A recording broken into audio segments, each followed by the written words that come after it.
In other news, an area man is outraged his private information is being collected by someone other than advertisers. And a crowd cheers as this 93-year-old fuck-up finally graduates from college. This is the Onion News Network.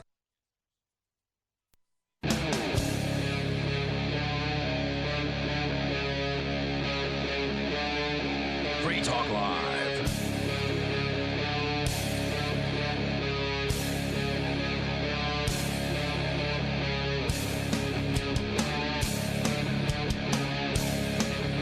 Hey, it's Free Talk Live, and you can join us here. We'll give you our toll-free numbers and our Skype username in a few moments, give you the chance to call in and bring up whatever happens to be on your mind. That is the point of Free Talk Live. Of course, there's always stuff that we bring to the table here tonight, and the we includes me, Ian. Rich Paul. And Mark. And you're invited to join us as well. Again, freetalklive.com is our website. That's where you can go to get interactive. So a little bit more, since, obviously the France thing is still pretty hot. Apparently, there's news from techworm.net that the PlayStation 4 was apparently used, allegedly, by some of the Paris attackers from IS for their communications. Forget voice over IP, Facebook Messenger, Google Chat, WhatsApp. The new communication device for terrorists is the PlayStation 4. Friday's gruesome attacks on ordinary Parisians has left not only 128 dead and scores injured, it has also left the world dazed at the ease with which the ISIS-affiliated attackers could strike into the heart of Paris, some 4,100 kilometers far from Syria, where they're based. Not only do the attacks show the terrorists had advanced arms and munitions, but also high-level logistical support. And to coordinate such a mass terrorist effort needs a powerful communicating device which is hidden from the authorities monitoring their communications. From the primary reports, it seems IS terrorists have used one of the most popular gaming consoles in the world, Sony's PlayStation 4. While France and its partner countries search for accomplices of the terrorists who assisted by providing logistical support, a raid in nearby Brussels reportedly provided evidence that included at least one PlayStation 4 console. Now, I don't know if that's evidence that they were actually using the PlayStation 4 to communicate, but nonetheless, they claim that the IP-based voice systems are difficult to monitor compared to traditional forms of communication, such as mobile phones and computers. Does that sound right to you? Terrorists could send messages. It sounds right to me. Okay, and you would know. Yeah, it's just because it's obscure. They have a concept called security through obscurity. Yeah. It works until they know you're doing it. But then each little program is going to have its own protocol to talk to the server. And if you want to sniff on that from the outside, then you have to be able to reach inside their packets and pull and identify what is audio and pull it out. And it's not a trivial problem. So, yeah, I mean, it is. I would agree with you there. It's definitely easier to monitor a PlayStation, or excuse me, not easier to monitor a PlayStation, easier to monitor a cell phone network, a traditional cell phone network, because then you just go to the cell phone provider and, they put whatever they need to on the line to record all of the person's calls, and in particular individuals' calls. But in the world of voice over IP, of these various internet audio protocols, there are so many of these different protocols all over the internet. It's not just PlayStation 4, but there's TeamSpeak, which is actually what the Liberty Radio Network uses as its sort of back end. So when you hear some of the shows on LRN.FM, like Scott Horton, for instance, he's actually connecting using a video game based, or what was originally created for video game communications. You've got people who want to communicate with one another during a game. They want real-time, very low delay communications. Right, they have to be able to inform people that they've been pwned. Exactly, and talk S to one another as well. And so that's what these things do. Now, I don't know what level of encryption, or I don't know if PlayStation 4 is particularly secure, but maybe, as you're saying, Rich, it's just sort of out of the way. It's not an obvious method of communicating, and so it'd be less likely to be monitored. Yeah, phones and cell phones operate on a single network, so they're an obvious place to look for people having voice conversations.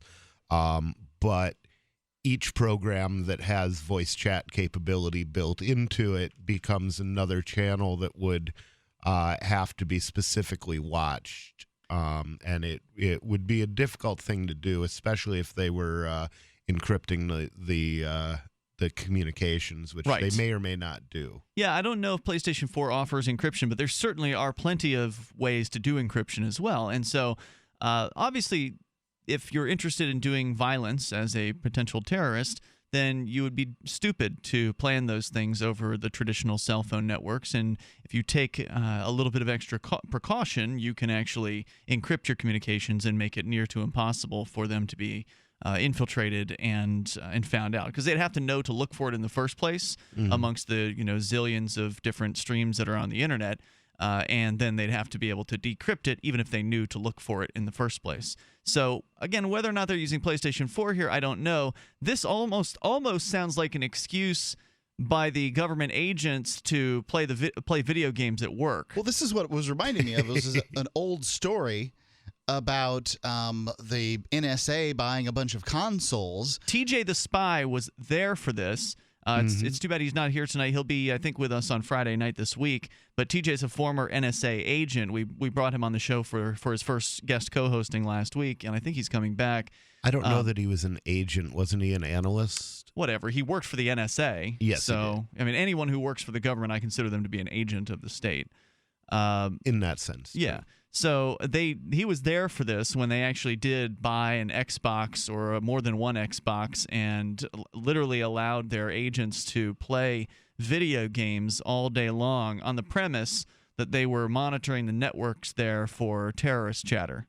I mean, it's just so ridiculous, but also completely believable. Like that some government manager would fall for this. Well, apparently they failed, right? Like they had the consoles. I'm sure they had a PlayStation 4. Yeah, they did not find any.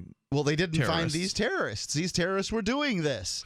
Well, And we're allegedly. paying not government necessarily agents. at We don't that know. time. We're paying government agents to play video games, and they can't find the terrorists on the video games. Well, of course not, because there are probably thousands of games in any one given moment. I mean, if you just were to focus on one game, there are probably hundreds of open games at any moment in time, and then you factor in all the other games that are out there that one can play. There's literally thousands upon thousands of different games and different games within the game, right? So like if you play what's a good one? I don't know, Doom. I'm old school, right? I was playing Doom in the 1990s. You play Doom, and then there's people playing in different countries, and there's servers all around the globe. You can't possibly track this. It's not possible. So I don't know if the fact that they found a PlayStation 4 indicates that the terrorists or the alleged terrorists were using it to communicate. It doesn't say they found a headset device with the PlayStation 4, and I highly doubt they were using a control pad on their PlayStation to type to one another, because that would be incredibly slow and clunky. Yeah, and it's not even actually, the headset wouldn't be with the game necessarily. The place that I would expect to find the headsets is on the people who actually committed the attack, because they've got to be wearing those things if they're using them to communicate. No, I don't think they were suggesting, Rich, that this was being used during the live fire sort of mission. I think they were suggesting that the PlayStation 4 was used to communicate and to coordinate outside of the mission. To communicate in advance of the mission. Because obviously you wouldn't be able to carry around a PlayStation 4 with you if you wanted to talk to people. Well, there are various things you could do. You could set them up in a van within range. But yeah, the whole communications issue that they would have to have PlayStation 4s plugged in somewhere was the thing that did kind of make me go, oh, wow, that's a really weird way to design that operation. This was making headlines last night, and I just feel like, someone's jumping to a conclusion here. I mean, look, just because someone who's a terrorist has a PlayStation 4 does not mean that they were using the PlayStation 4 to communicate with their terrorist buddies. It could just mean they wanted to play some video games. Yeah, well, when I was selling weed, I definitely had some people sit in my house and play with video game consoles. I don't think any of them had PlayStation 4, but that does not imply that I used it for the communications for my business. Right. You weren't selling weed over the PlayStation or whatever video game console that it was. Yeah, it could well be that they're just trying to add another case for the export controls on that kind of device. Or maybe they want the government to be even more, I guess, integrated with companies like Sony or Xbox.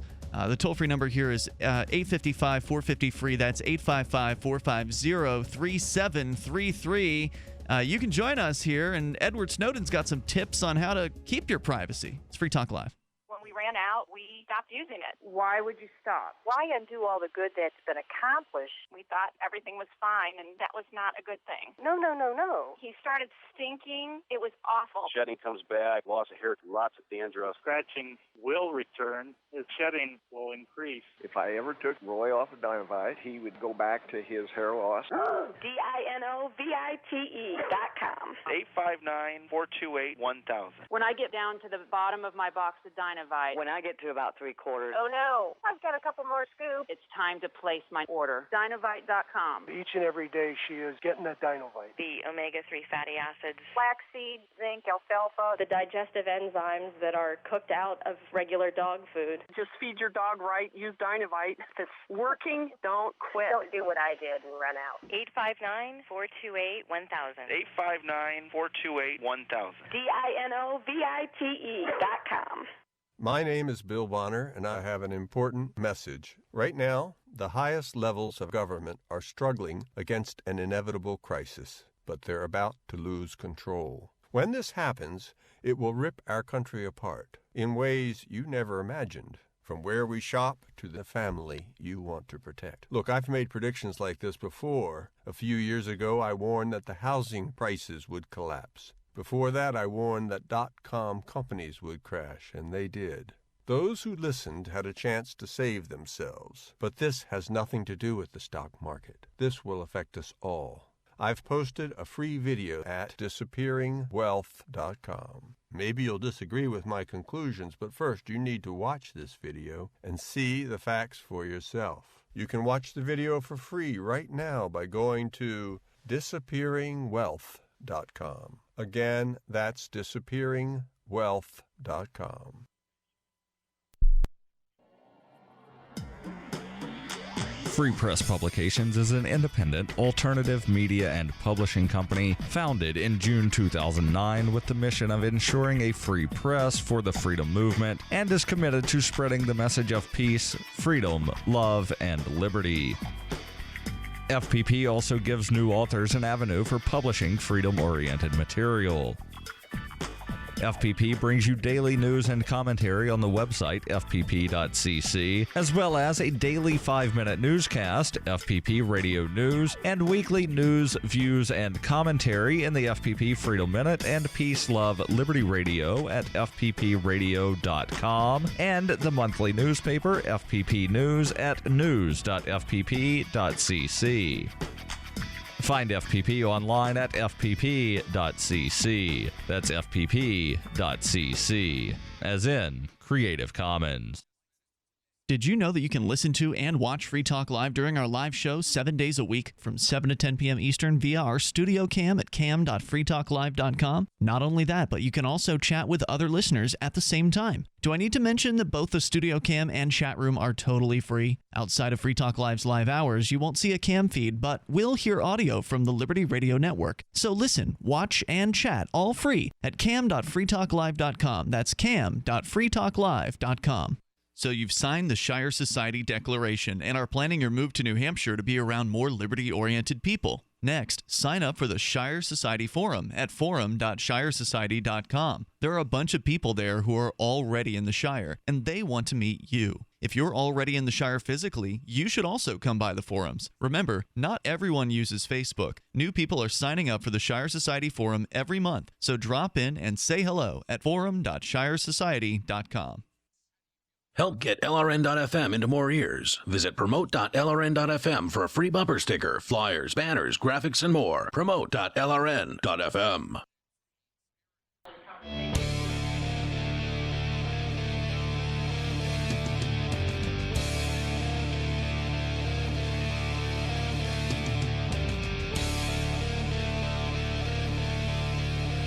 This is Free Talk Live. You can join us here.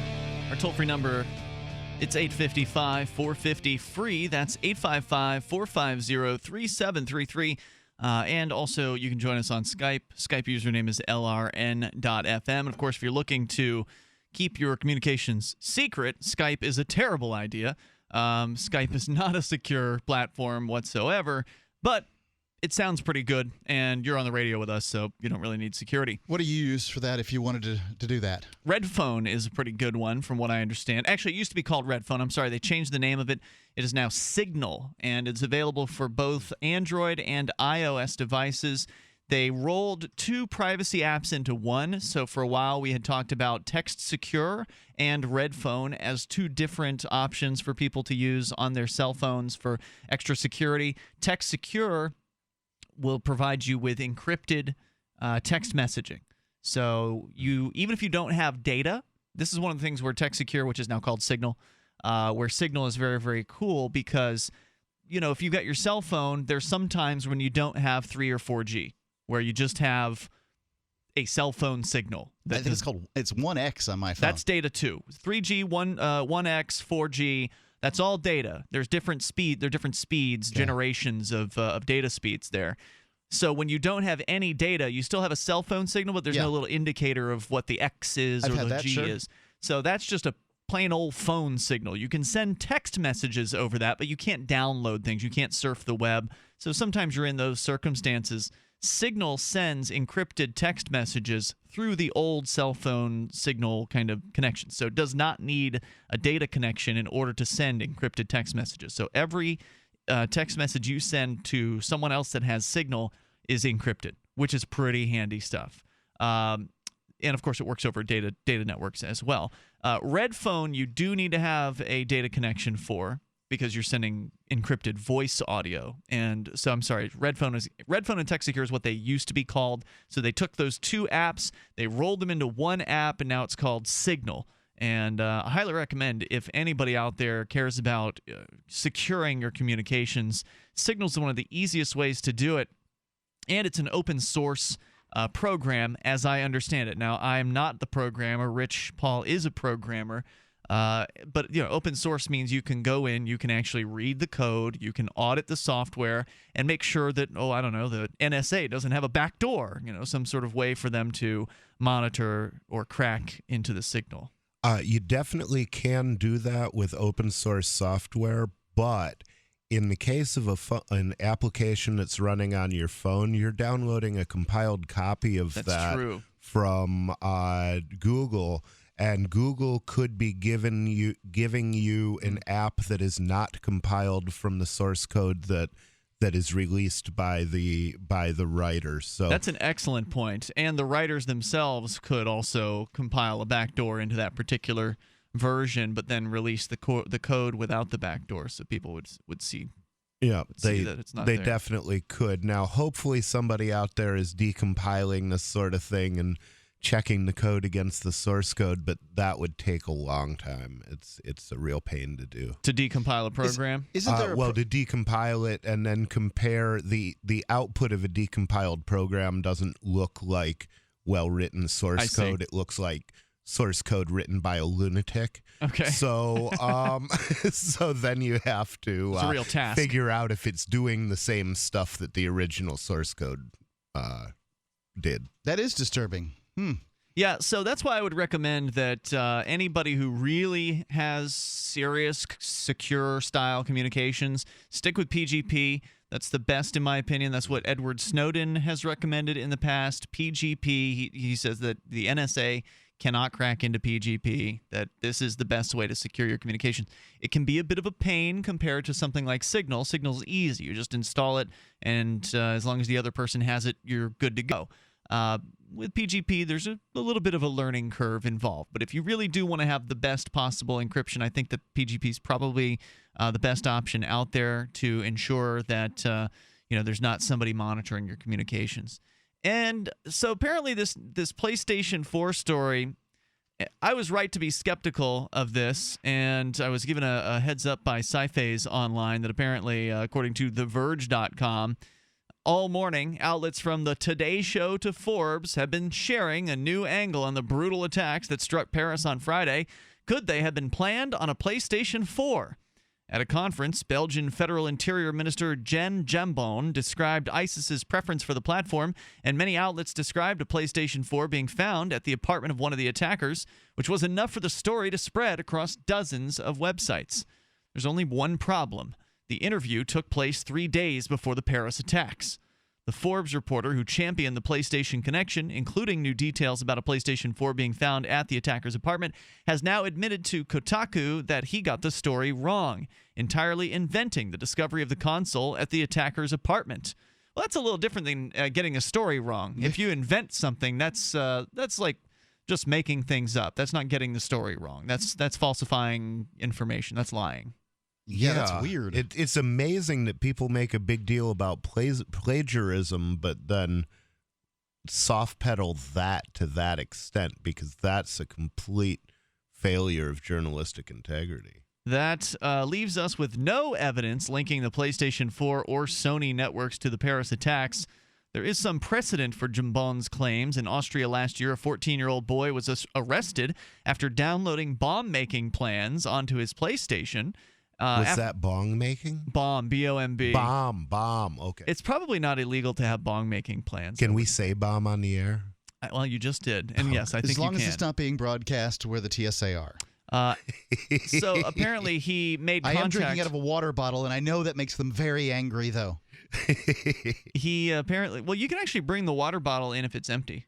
It's true. You can have the bottle, water bottle. If they just really what they want you to do is they're going to send you off to get those $4 bottles of water at the little newsstand there that pays the exclusive rates at the airport. That's what they want you to do. Malls have died, but airports, since they have you locked in, they're thriving.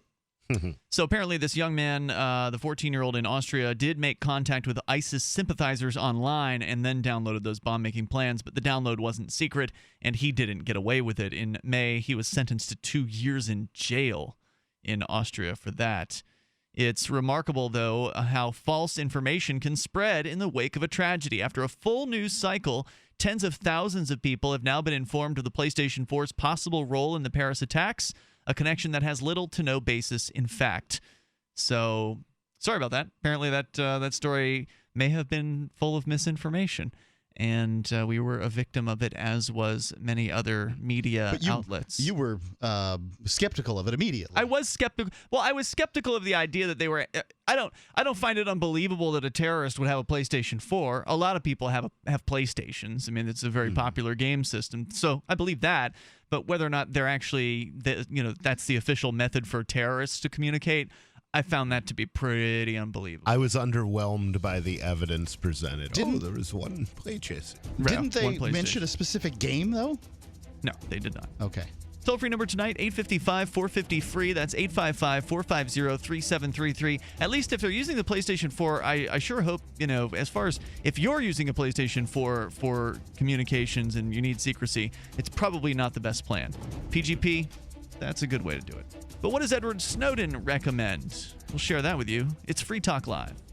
My dad was 59 when he collapsed from a heart attack late last year. Just this past August was when we spread his ashes on the St. Croix River. I loved my dad, but boy was he stubborn. He hadn't been to the doctor in over 25 years. His excuse? He simply couldn't afford it. He wasn't a rich man by any means. At less than $107 per month, libertyoncall.org would have been the perfect alternative for my father. Don't wait. Go to libertyoncall.org right now, for not just your sake, but for the sake of your loved ones. Again, that's libertyoncall.org. So you've got to take a state construction license exam or certification. Can't decide on what books or what chapters to study? Discover right now how you can eliminate unnecessary books and waste study time. At contractorexam.com, our study materials zero in on state-required test topics in an effective, multiple-choice format. So whether you're a plumber, electrician, general contractor, or other construction-related trade, contractorexam.com will help get you prepared. Visit us at www.contractorexam.com today. On Free Talk Live, we're bringing people to the ideas of liberty every day. From wrestling superstars like Glenn Jacobs. You guys really are having an impact, I believe. Like I said, a lot of where I am now is due to listening to Free Talk Live. You changed my mind on some very important issues years ago. To random people tuning in on the radio. I was kind of stuck in the left-right paradigm. I heard your show by chance on a Saturday night. from there, I went on, joined the Free State Project, and become an amplifier. So, I mean, that's really the reason why I amp is because I know that if it wasn't for you guys being on as many stations as you are, I never would have found the ideas of liberty. Your amp will directly change more lives by getting Free Talk Live in front of people looking for talk radio online and on the air. When you amp Free Talk Live, you get perks like access to the AMP-only Facebook group and AMP podcast. Visit amp.freetalklive.com. Why are you playing a slot machine sound for an online poker site? Do you have a poker sound effect? Because we have a new advertiser, swcpoker.eu. Brought to you by the same guys that did seals with clubs. Now they're called swcpoker.eu. It's Bitcoin Poker 2.0. They have lots of new games, including Chinese poker. The Krill leaderboard is active now. It's Bitcoin Poker from the brand you trust, swcpoker.eu. Get on over to swcpoker.eu and start playing now. LRN.FM is proud to announce our official listening apps for Android and iOS devices. Now you can easily tune into our streams anywhere, anytime on your smartphone or tablet. Just visit apps.lrn.fm or search for LRN.FM in the Android or Apple app stores. Please download, rate it 5 stars, then share the link on social media, and let your friends and family know how you're listening to LRN.FM. Download it now, free at apps.lrn.fm. That's apps.lrn.fm. Every once in a while, you get information that's worth changing your life for. This is one such time. You can save up to and beyond 25% on all purchases at Amazon. You probably heard of Bitcoin and just not thought much about it. You certainly know that you can get competitive pricing at Amazon, but now you can get a 25% discount on nearly everything you need to live. I've just given you a huge raise, and all you have to do is claim it. You go to saveitpurse.com and open an account. Do this right now. Don't wait. Then you fund the account with Bitcoin. I know this sounds unbelievable, but at my house, we saved as much as 45% off of a new item on Amazon. This information is worth you changing the way you do things. Go to saveitpurse.com right now, get signed up, and cash in on the huge raise I'm offering you. 15 to 25% off of everything at Amazon through saveitpurse.com. It's saveatpurse.com. This is the Liberty Radio Network, broadcasting the latest liberty-oriented audio content 24 hours a day at LRN.FM.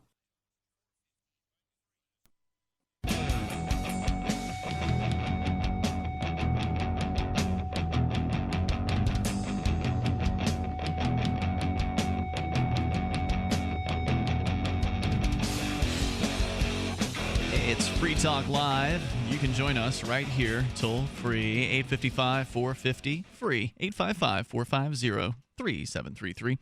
Joining you in the studio tonight, it's me, Ian. Rich Paul. And Mark. And don't forget, you can join us online over at freetalklive.com. Please enjoy the features that we have waiting for you there. They're all completely free. You get to go there, create the content on the site, and get interactive with other Free Talk Live listeners. So go there, freetalklive.com. Now, if you're getting on the internet, we were talking about some security measures that you could possibly use. ProXPN is a darn good one. You go to proxpn.com and use code FTL50. You'll get 50% off their regular monthly price when you get their annual account. And what they provide you is a virtual private network that encrypts your online data before it reaches your internet service provider. So your ISP won't know what you're doing online anymore, and that means they can't turn that information over to other companies or the government to mine the data for internet service provider. That's the I'm people, sorry, yeah, the that people that didn't give you spell your that out. internet. Yeah. Thank you. ISP is internet service provider. So you keep your current ISP. You don't have to change that. You just add ProXPN on top of it, and they give you a layer of encryption that you never had before. It's good for Windows, Mac, iOS, Android. There's also Linux support. And ProXPN keeps no logs of your activities whatsoever. That's super important because a lot of these virtual private networks that compete with ProXPN, they do keep logs. Some ProXPN doesn't do that. And you can go to proxpn.com, use code FTL50, and take back the privacy that is your right with a 50% off discount. Let's go to the phones, to your calls and thoughts, and then Edward Snowden weighing in on how to reclaim your privacy. First up, though, it's Robert listening in Shreveport. You're on Free Talk Live. Hello, Robert. Hello. Yes, sir. I was just wondering about the AMP program because I was just listening to your podcast today, the extended one you did. Okay. Yeah. And is there anybody I could email to ask a few questions? Well, I mean, yeah, absolutely. You can email Ian@freetalklive.com, or if the questions are of a less technical nature, if you're looking for technical support, that's more for an off-the-air thing. But general questions about the AMP program, we can field those right here. Okay, well, basically, I was just wondering, y'all said something about $5 a month. That would be okay as far as the AMP program goes? That's all we ask for, yeah. Help y'all out? So that would be super. It wouldn't just be okay. It would be awesome if somebody were to give us $5 per month. If you were to go to amp.freetalklive.com and send that our way, you can use any major credit card via PayPal. You can use Visa or MasterCard right through our website at amp.freetalklive.com. And, of course, we give you some perks, too, like access to the AMP-only Facebook group and the AMP-only podcast and more. So, yes, that would be awesome if you would do that. Okay, good deal. Well, I'll do it Friday when I get paid. Sounds great. Thanks, much. Robert. I appreciate hearing from you tonight. Our toll-free number is 855-450-FREE. Makes a big difference for us when listeners can directly support the show because that $5 a month allows us to more effectively market Free Talk Live to new radio stations. And thereby, when we get on new stations, that means new people are coming across the ideas of freedom, which they otherwise wouldn't hear likely on their talk radio stations. I mean, if they're typical talk stations, they probably are loaded up with conservative or, in some cases, liberal shows that have no love for liberty whatsoever. So if you care about freedom, supporting Free Talk Live for $5 a month is an easy thing to do at amp.freetalklive.com. Or you can support me directly at patreon.com/FriarRich. Friar Rich? Friar Rich. At Patreon, Patreon, patreon.com? Patreon.com. And that just charges $1 for each show that I actually appear on. I think that's a cool idea. I've heard a lot of good things about it. So you've stuck with it. It seems like it's working out for you. Yeah, it's not a huge income source, but it wasn't there before. Right? But yeah, it's definitely nice, and I really appreciate the people that have done it, and hopefully I'll gather a following over time. Let's go to Greg. He's in New Hampshire on Skype. Greg, you got to turn down your speakers in the background. Like we can hear ourselves repeating, which is going to drive me and anyone listening absolutely insane. Greg, are you with us? Some of us don't have far to go. I think he put his headphones down or something like that. We'll check back with Greg. He's definitely there. He's just not on with us. Toll-free number tonight, 855-450-FREE, and also Skype username LRN.FM. Micah Lee reporting at the Intercept.com. You may recall the Intercept being the news site where Glenn Greenwald has moved over to. Let's see here. He says, last month I met Edward Snowden in a hotel in central Moscow, just blocks away from Red Square. It was the first time we'd met in person. He first emailed me nearly 2 years earlier, and we eventually created an encrypted channel to journalists Laura Poitras and Glenn Greenwald, to whom Snowden would disclose overreaching mass surveillance by the National Security Agency and their British equivalent, the GCHQ. So for those of you who don't recall, that was in summer of 2013 when Edward Snowden's revelations were cracked publicly. And it's only been 2 years, a little over 2 years? Yeah, been 2 years. So this time around, Snowden's anonymity was gone. The world knew who he was, much of what he'd leaked, and that he'd been living in exile in Moscow, where he's been stranded ever since the State Department canceled his passport while he was en route to Latin America. His situation was more stable, the threats against him a bit easier to predict. Stranded, I mean, I'm sure that, I don't know. I mean, going to Latin America, probably that's what he wanted to do. Mm-hmm.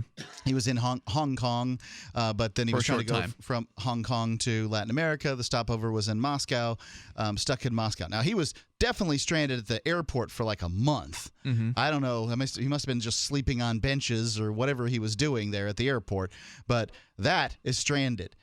Living in Moscow, one of the biggest cities on Earth, not exactly stranded, and Russia is geographically the largest country on Earth. I mean, it just, I hesitate to call him a prisoner. You know what I mean? Stranded and prisoner, these terms seem over the top. Well, I mean, if you can't go somewhere that you want to go. I can't go to the moon. Yeah. I'm not a prisoner. Well, but you have the means to travel to other countries. I can't go to Canada. Am I a prisoner?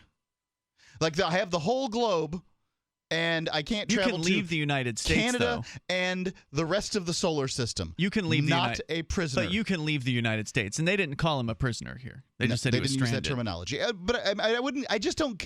Being a when person you get who dropped cannot, off, if a grandmother picks you up in an Uber cab and then the police pull her over and then they kick you out of the car, you're stranded, even though you can go somewhere else on foot.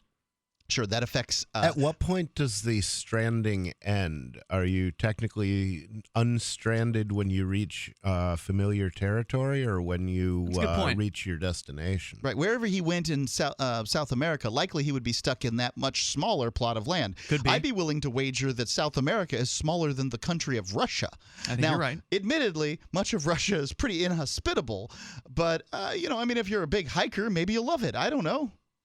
So anyway, I'd like to hike some of it. His situation was more stable, the threats against him a bit easier to predict. So I approached my 2015 Snowden meeting with less paranoia than was warranted in 2013, and with a little more attention to physical security, since this time our communications would not be confined to the internet. Our first meeting would be in the hotel lobby, and I arrived with all my important electronic gear in tow. I'd powered down my smartphone and placed it in a Faraday bag designed to block all radio emissions. This, in turn, was tucked inside my backpack next to my laptop, which I configured and hardened specifically for traveling to Russia. Also powered off. Both electronic devices stored their data in encrypted form, but disk encryption isn't perfect, and leaving these in my hotel room seemed like an invitation to tampering. Most of the lobby seats were taken by well-dressed Russians sipping cocktails. I planted myself on an empty couch, off in a nook hidden from most of the action and from the only security camera that I could spot. Snowden had told me I'd have to wait a while before he met me, and for a moment I wondered if I was being watched. A bearded man wearing glasses and a trench coat stood a few feet from me, apparently doing nothing aside from staring at a stained glass window. Later, he shifted from one side of my couch to the other, walking away just after I made eye contact. Eventually, Snowden appeared, and we'll tell you more about this meeting with the mystery man here in moments. You can join us as well. Your tips for privacy, because Snowden's got some ideas. 855-450-FREE, and he'll share those. 855-450-3733. You can join us here, also on Skype at Skype username LRN.FM. You can control your health care with Liberty Health Share. Liberty Health Share is like-minded people coming together to share medical costs, which saves money. You don't even have to pay for procedures that violate your conscience. Because we all share the same values. Join the movement of people who share in medical costs and change the way you pay for your health care forever. Go to libertyhealthshare.org to find out more. Liberty Health Share. Together, we're changing healthcare for good. libertyhealthshare.org. Currency is too important a thing to be left in the hands of government bureaucrats, especially when billions of dollars can be created with the swipe of a pen. Overstock.com supports the cryptocurrency movement because it returns the power of an inflation-proof form of money to the people, where it belongs. Did you know that you can use Bitcoin to pay for anything Overstock.com sells while enjoying free shipping on orders of 0.211 Bitcoin or more? If you support freedom and the cryptocurrency movement, you should support Overstock.com. Owe $10,000 or more to the IRS? Get on board with the Tax Admiral. Don't pick on the IRS alone. I'll cut penalties and reduce your overall tax bill. Sometimes I can even get it zeroed out completely. We're an A-rated company helping people clean up their mess with the IRS. If you owe $10,000 or more, then call the Tax Admiral. Call 800-287-7180. Again, that's 800-287-7180. 800-287-7180. Silver has always been nature's very own antibiotic, and only one system allows you to produce an endless supply of nano-sized silver solutions right from the convenience of your home. Silver Lungs. With the addition of our unique lung delivery system, respiratory infections are targeted directly, where traditional oral administration simply cannot reach. This pioneering method also preserves the original particle sizes and delivers your silver solution directly into the bloodstream. See the Silver Lungs generator and lung delivery system at silverlungs.com. That's silverlungs.com. Money, power, and respect are all yours at creditsuccesssecretsrevealed.com. Be seen as an industry leader. You can do it. The last application you filled out when it was time to hit submit did your nerves spike. You didn't get the approval you seek, but there's a better way. We teach you exactly what to place into the right systems the right way the first time so you get approved. Get up to $100,000 in instant business credit. Many people will get cash on the spot. Use those two tools in your new corporate credit engine so you can walk into the bank and get your project funded today. It's all about today at creditsuccesssecretsrevealed.com. Credit Success Secrets Revealed is explosive and ignites instant results. Dial 1-800-707-8719. That's 1-800-707-8719. 1-800-707-8719.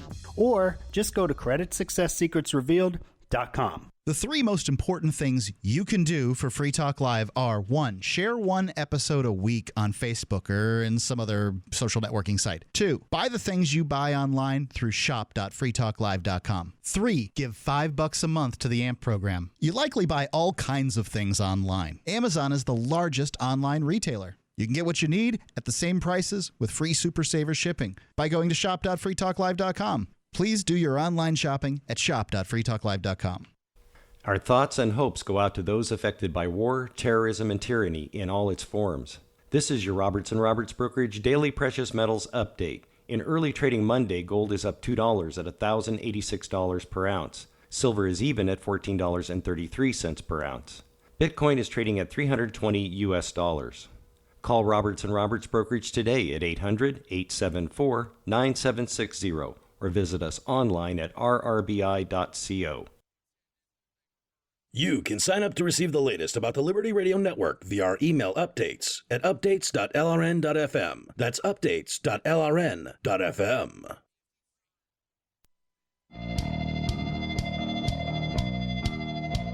This is Free Talk Live. You're invited to join us here toll free, 855-450-FREE. Also, Skype username lrn.fm. Hopefully we'll hear from some of the folks at the free Uber rally happening tonight. And I know, Rich, you and I probably would have loved to have been there for it. Yeah, it's true. There are a bunch of liberty activists who are converging on the Portsmouth, New Hampshire City Council meeting as we speak, in the hopes that the City Council will, I guess, reduce the regulations. I don't think they're expected to roll them back completely, but there's a proposal to maybe reduce the regulations on Uber that might actually make it so they can operate legally in town. I wouldn't get my hopes up that they're going to do this, but the activists are there to try to persuade them with a sign-holding event, I imagine, and then they'll be speaking to the City Council at some point during their meeting. So Daryl, our very own Daryl W. Perry, is out there on the scene, and I have asked him to, if he gets a chance, because I'm sure there's a lot going on out there, but to give us an update. So hopefully we'll hear from somebody out that way at some point during the program here tonight. Meanwhile, we'll continue with Edward Snowden and his recommendations for what to do to protect your privacy, things that anybody can do.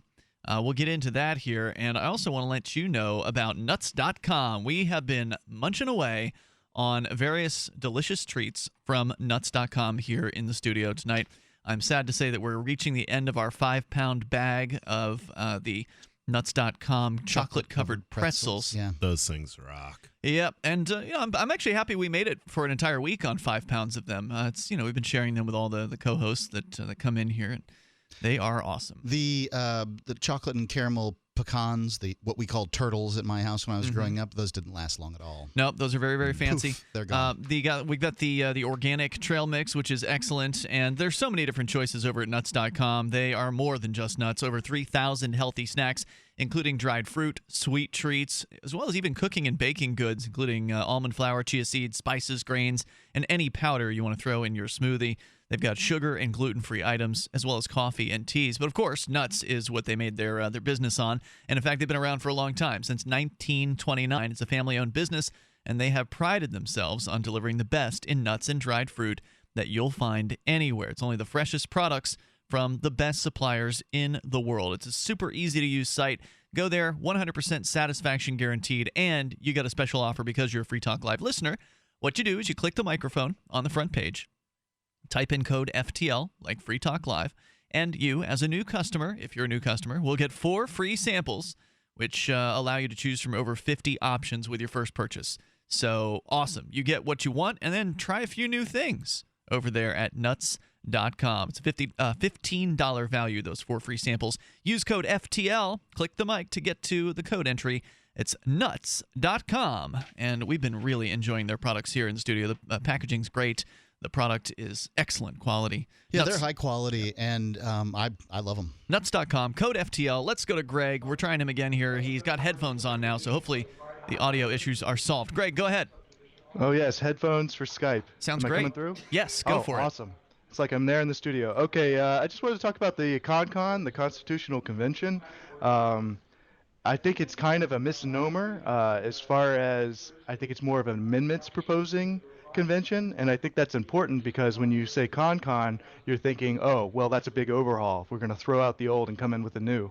But in the actual Article 5, it says call a convention for proposing amendments.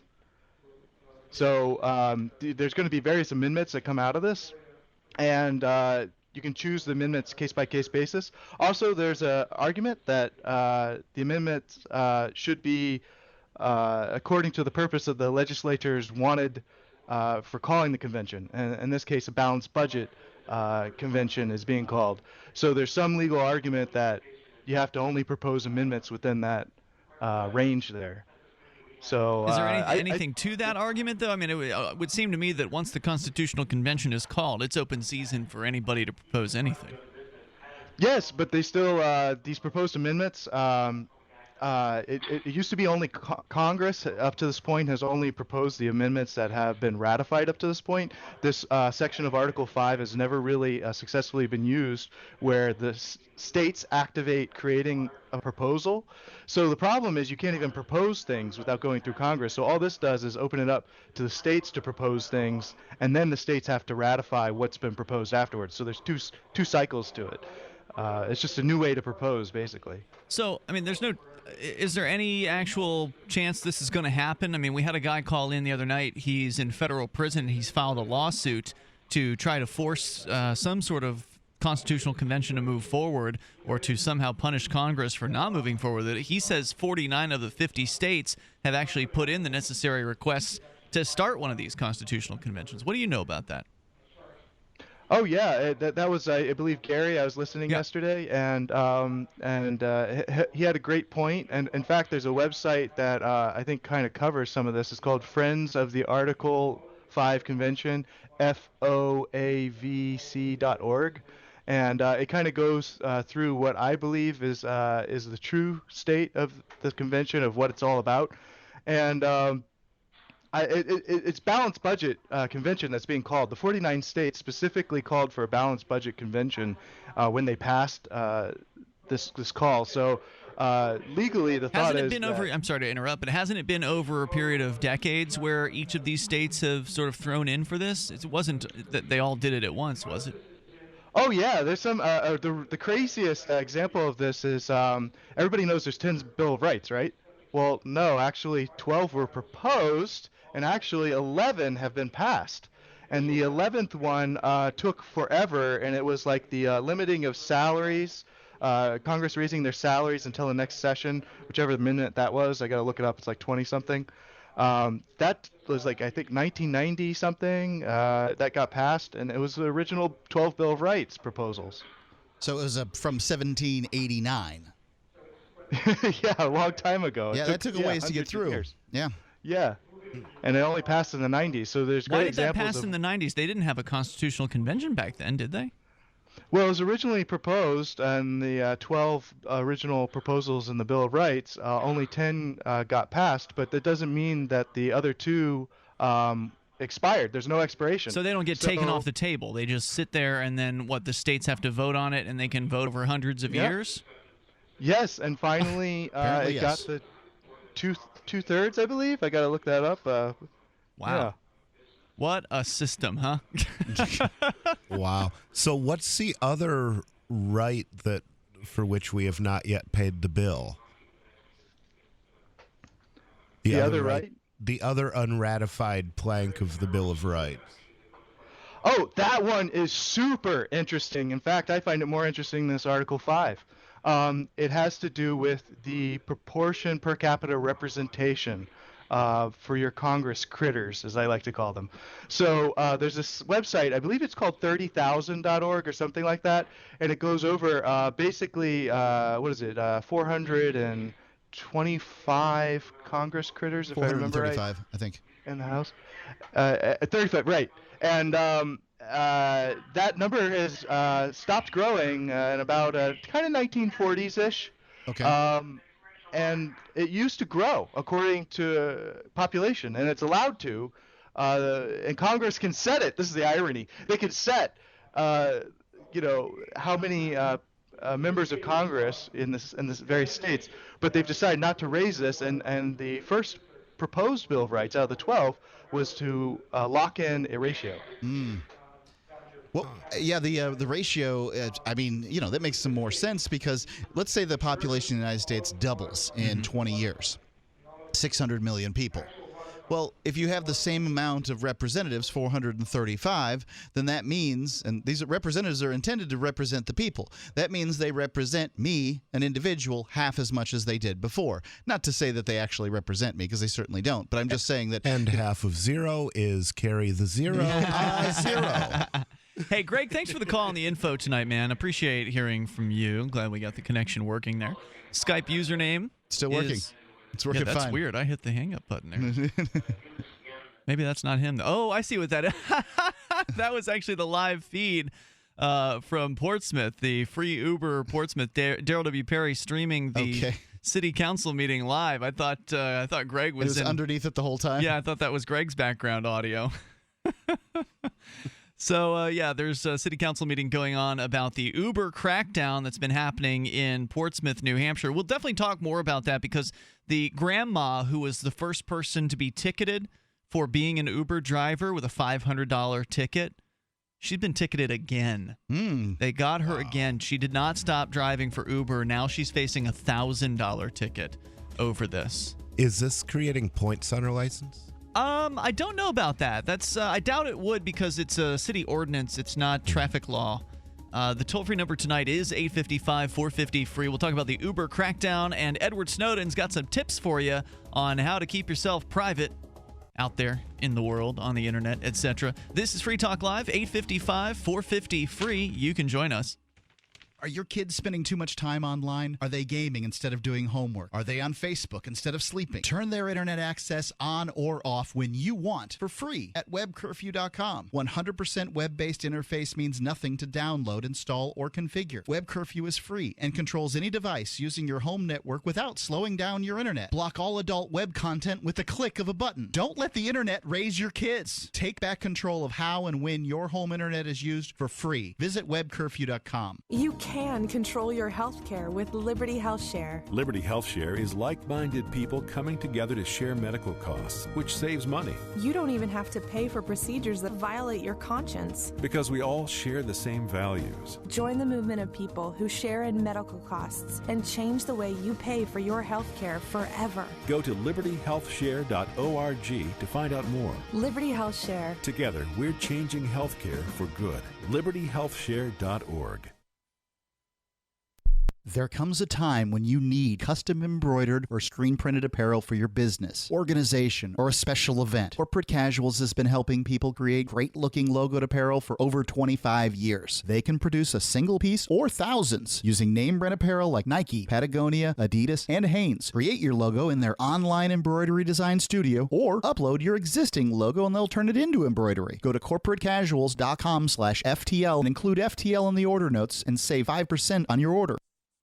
If you want to know the latest about Free Talk Live before we go on the air, all you need to decide is how you want it delivered. It's your choice. Visit news.freetalklive.com. You can get emailed announcements and participate in contests via our email updates list. Plus, we have a Twitter account that you can follow and a Facebook page where you can become a fan. So visit news.freetalklive.com to get news about Free Talk Live as soon as it's announced and the way you want it delivered at news.freetalklive.com. That's news.freetalklive.com. You're listening to the live edition of Free Talk Live. Hour number 2 is next after the news here on the Liberty Radio Network at LRN.FM. From Keene in the Shire, the Liberty Media capital of the world, this is Daryl W. Perry, host of FPP Radio News for Monday, November 16th, 2015. Silver is trading at $14.34 per ounce. Gold is valued at $1,090 per ounce. And according to BitcoinAverage.com, the average price of Bitcoin is $320. Antiwar.com reports with Friday night's attacks by the Islamic State in Paris grabbing headlines, U.S. officials are scrambling to take advantage of the situation, both as a way to dramatically escalate their own war against the Islamic State and to court various other nations into getting more deeply entrenched in the conflict. U.S. diplomats are making the rounds, urging European and Arab nations to add their involvement in the war on the notion of keeping the Islamic State fighting in Iraq and Syria instead of attacking abroad. France, already one of the most heavily involved, is likely to be the first to announce massive increases in their commitment. The U.S. itself is also expected to use this occasion as an excuse to double down on the conflict, with last week's talk of mission creep because of U.S. ground deployments into Syria now all but forgotten, and officials and advisors all insisting the attacks prove the need for a more aggressive strategy. Over a year of U.S. escalation in a war that officials initially insisted would be short-term and limited in scope has only seen the Islamic State itself grow and cemented the nations involved in the war as not just enemies of the Islamic State, but targets to be hit abroad by them. The decision to escalate further then is less a reaction to Paris than a lack of reaction, with officials simply staying the course on a path of escalation they've been on from the start and using Paris as the latest excuse to speed up the escalation without proper debate. Are you an advocate for free market money? Do you promote Bitcoin as an alternative in a fiat-centric world? Then you need Spendabit in your arsenal, the search engine for things you can buy with Bitcoin. Spendabit aggregates millions of products from thousands of Bitcoin-enabled merchants. Keep your money in the free economy. Visit spendabit.co today. Bitcoin merchants, ask about our merchant suite to reach even more customers. Spendabit.co. UPI reports a gas line near Bakersfield, California exploded on Friday after somebody hit it with a piece of heavy equipment, killing one person and sending 3 others to the hospital, according to local officials. Workers for Pacific Gas and Electric, PG&E, which owns the pipeline, shut off valves on both sides of the fire, cutting off gas fueling the flames. Firefighters then let the remaining gas burn off, with the blaze extinguished within about half an hour of the energy company's workers arriving on the scene. The California Public Utilities Commission ordered the company to set up a 100-foot perimeter, survey for leaks in the pipeline, and keep staff on scene until the area has been declared safe. Officials are certain the pipeline was hit and did not explode due to a leak, based on testing for the pipeline for leaks within the last week. Kern County Fire Department Captain Tom Ellison told the Bakersfield Californian that a third party, most likely a farmer, hit the line with a piece of heavy equipment. The operator of the vehicle was killed. It took 4 minutes for automatic valves to shut off the flow of gas to the ruptured part of the pipeline and just under an hour for the gas in the line to burn off.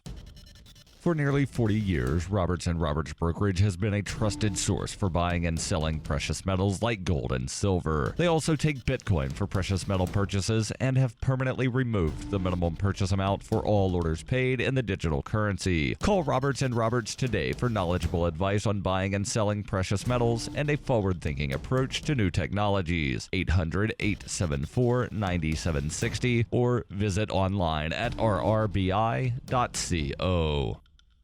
Reuters reports 5 detainees at the U.S. military prison in Guantanamo Bay, Cuba, were transferred to the government of the United Arab Emirates, according to the U.S. Department of Defense. The 5 were described in media reports as low-level Yemeni detainees. The Pentagon said 107 detainees remained at the Guantanamo prison for suspected foreign militants. The Defense Department is expected soon to unveil a long-awaited plan outlining how it would close the detention center at Guantanamo, despite fierce resistance to shutting the facility in Congress. President Barack Obama, who campaigned on a pledge to close the prison, views it as a damaging symbol of detainee abuse and detention without charge that was inherited from Republican President George W. Bush. But the White House said last week that Obama would sign a sweeping defense policy bill passed by the U.S. Senate, despite provisions making it more difficult to close the Guantanamo prison.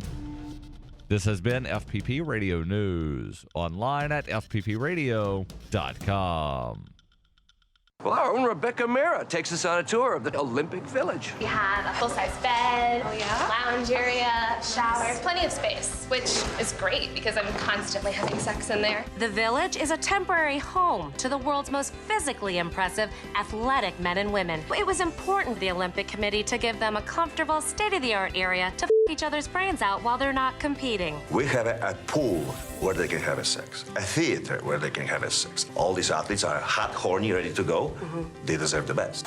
I was in Vancouver where I got eaten out by this French speed skater. And I have to say, these facilities are even better, and I'm going to try to a Japanese guy. You've spared no expense. These athletes deserve the best. They sacrifice so much for their countries. They deserve to be able to until their and can't take it anymore.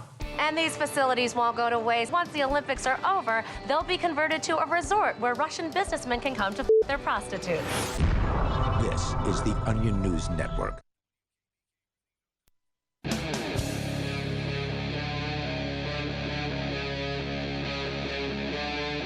Free Talk Live.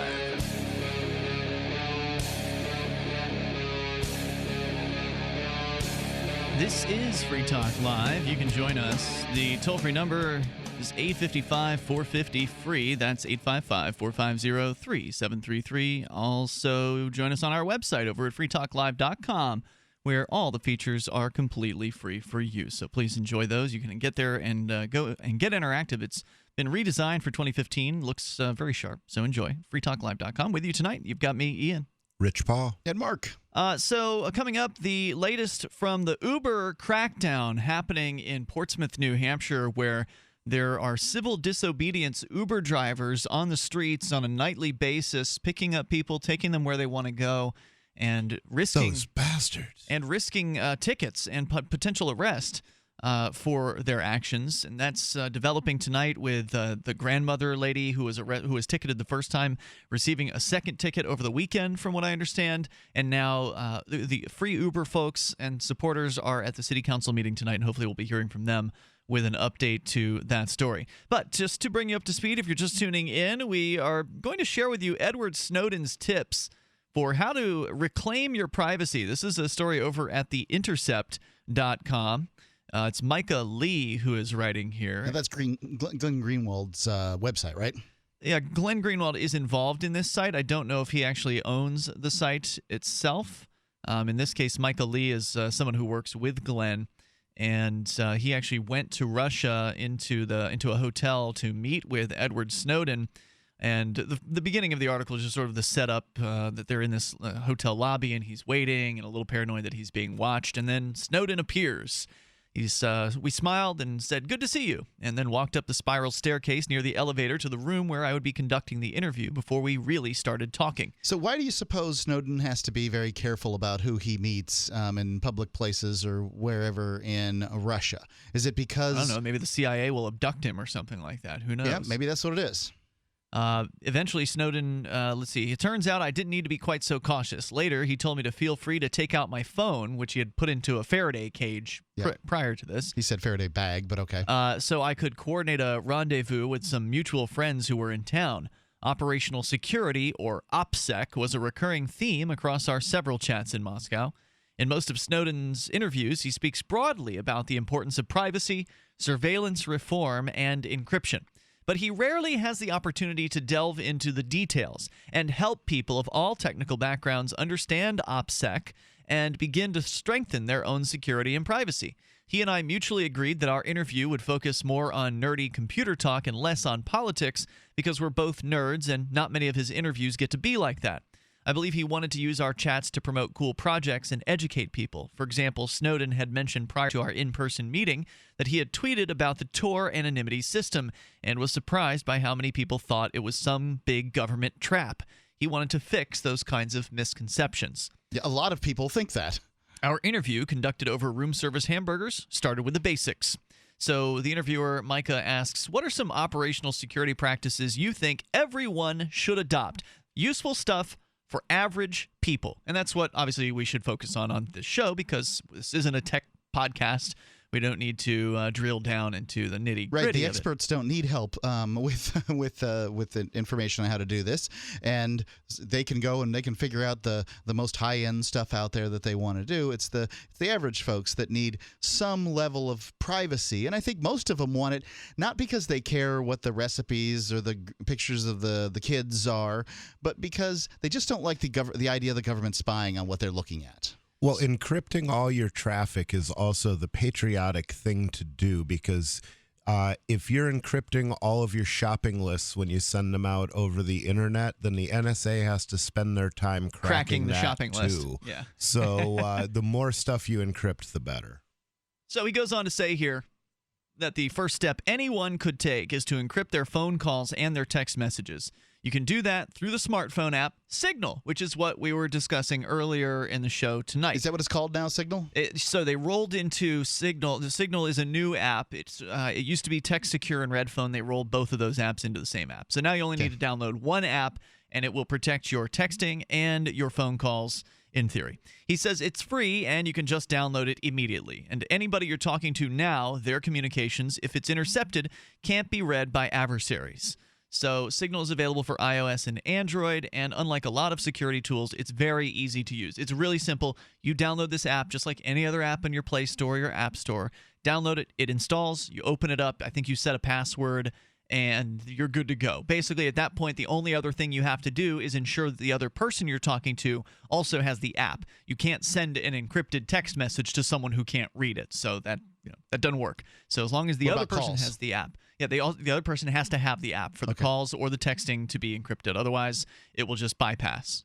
So then you have to recruit your friends, basically, to also install this app. But it's free, so really there's no reason not to do it. He also recommends, next point from Edward Snowden, this is things anyone can do. You should encrypt your hard disk so that if your computer is stolen, the information isn't obtainable to an adversary. Pictures, where you live, where you work, where your kids are, where you go to school.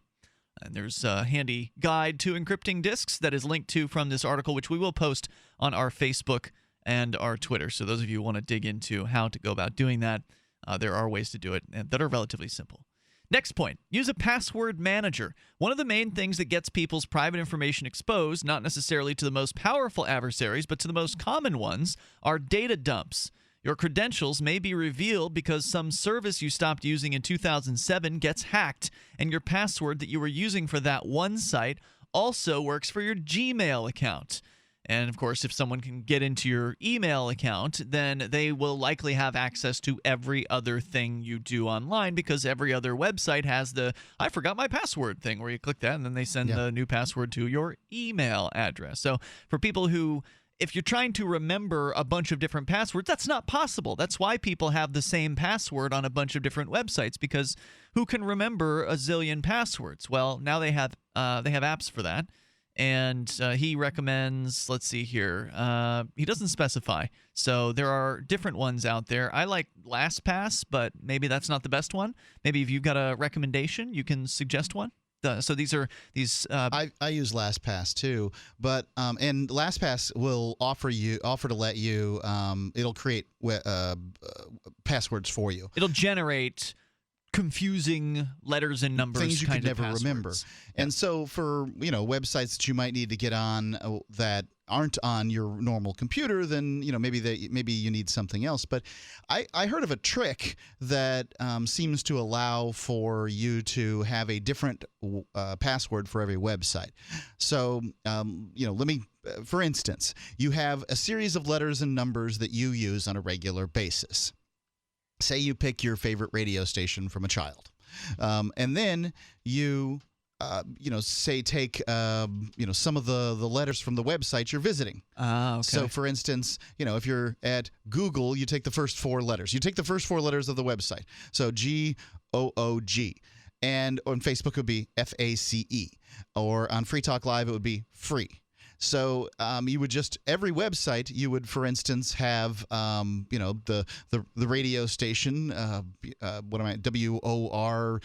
What is 790? Am I right on that this dial position? Anyway, and it was WOR 790 free would be your password or something like that. Well, that wouldn't be hard to figure out. If somebody found the password, they would see, oh, there's this radio station. It wouldn't be too hard to figure out, but many times when you're talking about a data dump, you're talking about people just not having the time to enter in a whole bunch of, like, they're not looking for patterns. They're just looking for passwords that work, because likely you'll be one of hundreds of people that they get information on. I see what you're saying. So therefore you're not that valuable. I'm just talking about ways to change. I'm not saying it's foolproofy, and it's not. It's not as good as having some password manager that has a different sort of randomized letters and numbers for your password. But it is a good way to have a password that changes for every website. Can you share your LastPass between different devices? Yes. Yes, you can. There's a LastPass for your phone that you can get, and there's like a professional, or there's like the paid version for $12 a year, so it breaks down to $1 a month on that. Toll-free number tonight, 855-450-FREE. That's 855-450-3733. Ed Snowden's got another point for those of you who want to protect yourself online, and he'll share that, and you'll get it here in moments. This is Free Talk Live. Have you become a slave to big tobacco? Have they taken away your money, your health, and even your freedom, forcing you to stand out in the cold this winter? There's an alternative. With the help of Jimmy the Juice Man and GiantVapes.com, for less than the cost of a carton of cigarettes, you can make the switch to electronic cigarettes and take back your freedom.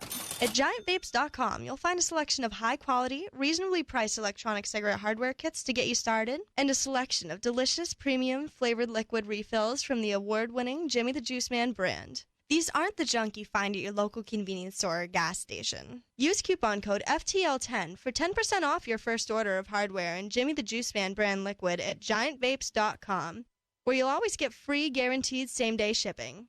Break free of the chains of sin taxes and big tobacco. Free same-day shipping and 10% off from GiantVapes.com with coupon code FTL10.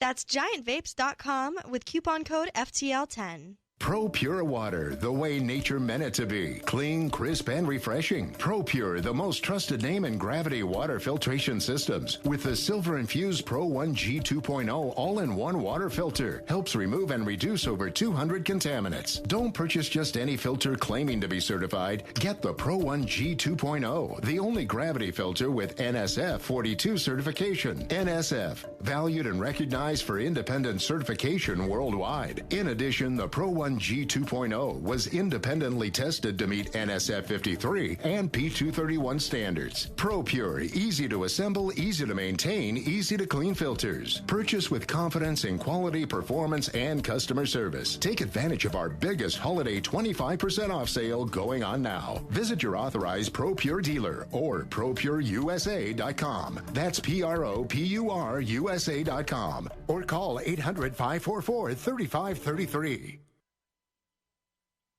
Understanding your credit score is the first step towards managing and improving it.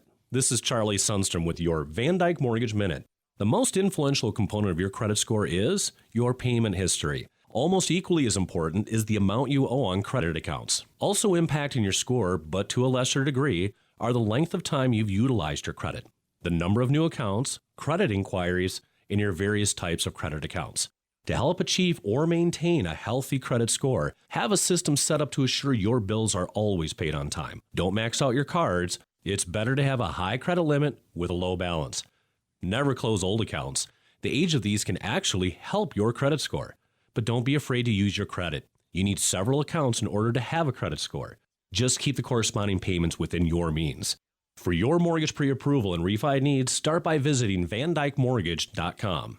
Corporate NMLS 3035. Van Dyke Mortgage is an equal housing lender. Charlie Sundstrom, NMLS 134251. Here's a chance to do a little activism while you're cruising Facebook, Twitter, or Google+.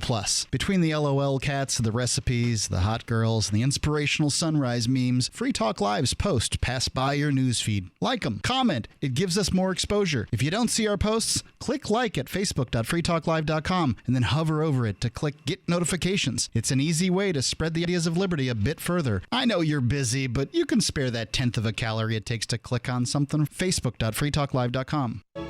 Cryptocurrency and peer-to-peer tech developments happen fast. Stay in the loop with the Daily Decrypt, a new video channel and podcast that will keep you on top of the latest innovations in crypto finance, security, networking, transportation, and gadgetry like drones and 3D printers. Subscribe to the Daily Decrypt on YouTube and SoundCloud and be an early adopter of the future. The Daily Decrypt. What's up next? Visit the Liberty Radio Network program guide to find out at shows.lrn.fm. That's shows.lrn.fm.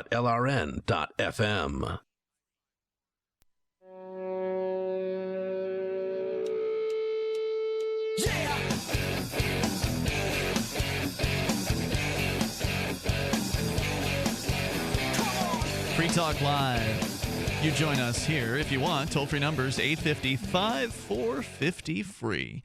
That's 855-450-3733. Skype in at username lrn.fm. TheIntercept.com with the latest from Edward Snowden. We're going to continue with his recommendations on how to protect yourself online. The basics that anybody can do if they put a little bit of effort in, a little bit of time, and learning how to do some of these things. Some it takes very, very little effort.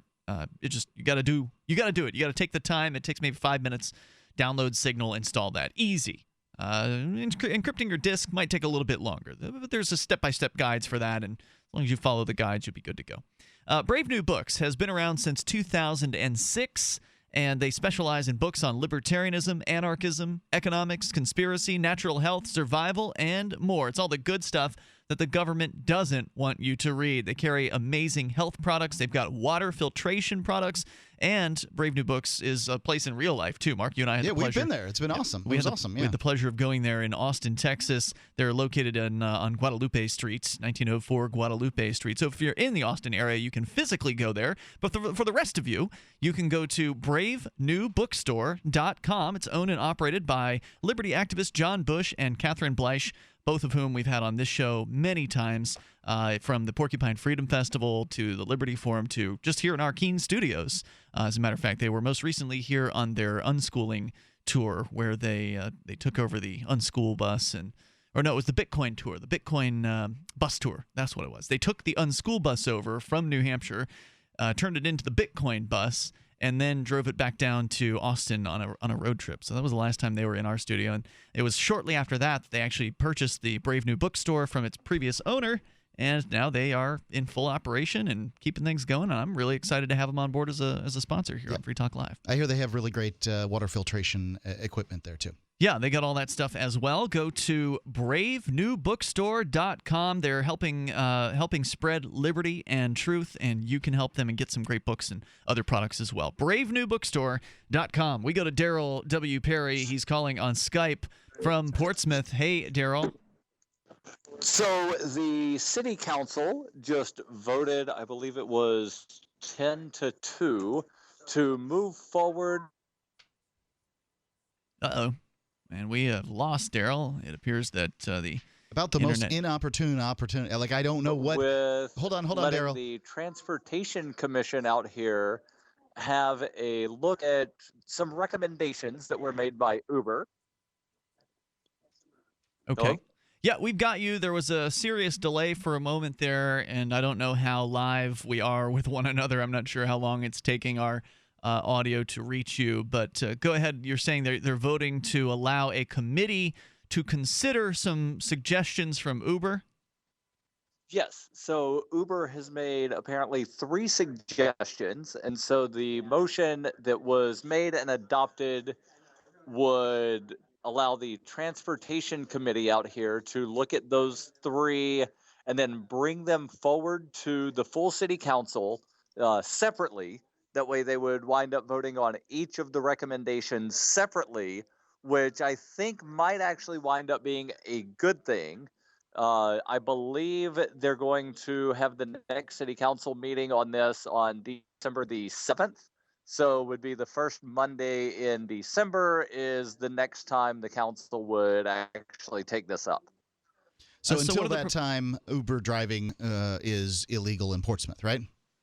That is my understanding, based on things that were said, is currently it is illegal for anyone to operate as a rideshare, and, well, not necessarily to operate as a rideshare, to operate as a rideshare without jumping through all of the current regulations that exist. Which and prevents. One of the city councilors. Yeah, I was going to say One the of the current city councilors Okay, go ahead. was talking about one of the existing regulations about requiring people to get the state-done background check. He said, wait a second, we don't require background checks for limo drivers, bus drivers, for people that do like the water boat, whatever sort of things. The horse and buggy drivers don't need these background checks. The only people in Portsmouth that require these background checks are government employees, employees of taxi companies, and now employees or independent contractors of the rideshare companies. And he actually suggested getting rid of the background checks completely. Yeah, I think that's a good idea. Yeah, nice. So what were the suggestions from Uber? What do they want to see changed? The background check was one of them. The insurance requirement was another, and I forget what the third was. Well, I know that Uber requires insurance, so I imagine they just wanted to tweak the language there, because I can't imagine they would. The city wants the rideshare company to have a commercial insurance policy. Mm-hmm. So that then Uber, in essence, would be insuring all of the drivers instead of the drivers insuring themselves. It's my understanding that both is the case, that Uber requires a driver to have their own insurance on their vehicle, but also, covering themselves for accidents, etc. There was some kind of discussion about that, and I was not taking notes, so yeah. It's my understanding Uber also has like $1 million commercial level insurance policy that covers all of their drivers while they are driving for Uber. So while they're accepting rides for Uber. I think what the city is wanting to require is that it would cover the person before they pick someone up, and it would cover them until the end of their shift, if you will. So like.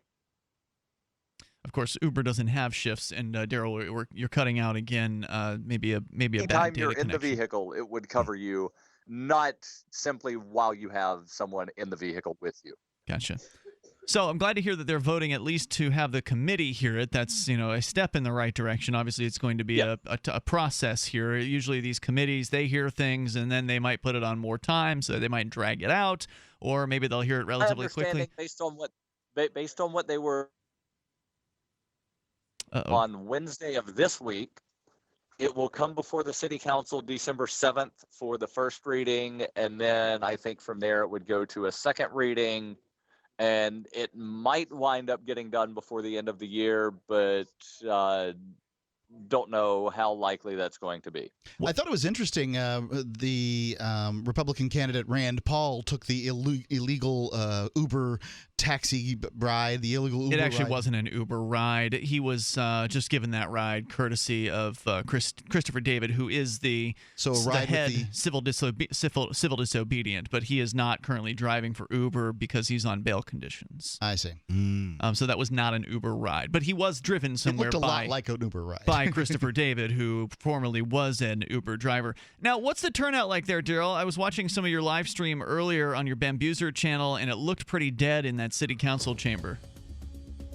There was a fair number of people, I would say a couple dozen. They were all sitting to the far left side of the room, so they were not within camera shot. Gotcha. And there was protests outside. If there's more you want to share, you can hang. Otherwise, thanks for the call and the update. Our toll-free number tonight is 855-450-FREE. That's Daryl W. Perry, presidential candidate for the Libertarian Party and co-host of Free Talk Live. We'll continue with Edward Snowden. It's Free Talk Live. By now you know that wireless technology like cell phones do in fact pose dangers to the health and privacy of everyone. Blockit Pocket's wide range of products are unmatched in providing the protection you deserve. No scare tactics, just common sense. BlockitPocket.com offers quality American-made options to alleviate and eliminate these invisible dangers. Learn more at BlockitPocket.com or call 888-315-9618. BlockitPocket.com, enhancing health and privacy. If you or someone you care about loves outdoor adventure, then check out slingbow.com for some unique holiday gift ideas. That's slingbow.com, where we have some innovative new products for the archer, hunter, or bow fishing enthusiast in your family. Now through January, use the promo code HOLIDAY to get free shipping in the U.S. or Canada. And from all of us at Slingbow Industries, have a safe, joyous, and peaceful holiday season. I'm getting joined by Ellie Granderson. She's going to put a feminine scope on these lace kerchief starbuggers and give us her lady opinion. Ellie? Hi, Joe. You know, it riles me up every time you walk in here, Ellie. You set my blood to dancing with all your pillowy parts. Oh, stop it, Joe. Now give it to me, no fimble famble, Ellie. When we start dusting these rocket boys' lily white bottoms with baby puff? Joe, since the end of the Cold War, NASA has basically functioned as a giveaway to the American aerospace industry, wasting trillions of taxpayer dollars every year on extravagant programs with no tangible benefit. Fine as a plum to look at, all the sense of a badger to boot. Joe. Now I've been thinking on, I got these three little chickens pecking on my head while save NASA some coin. Man wants to go to space, can strap on the helmet, climb in the cannon, let the Chinese gunpowder carry him off among the stars. He'll come back now. Gonna skin a fox in one throat, and you're gonna fancy on it.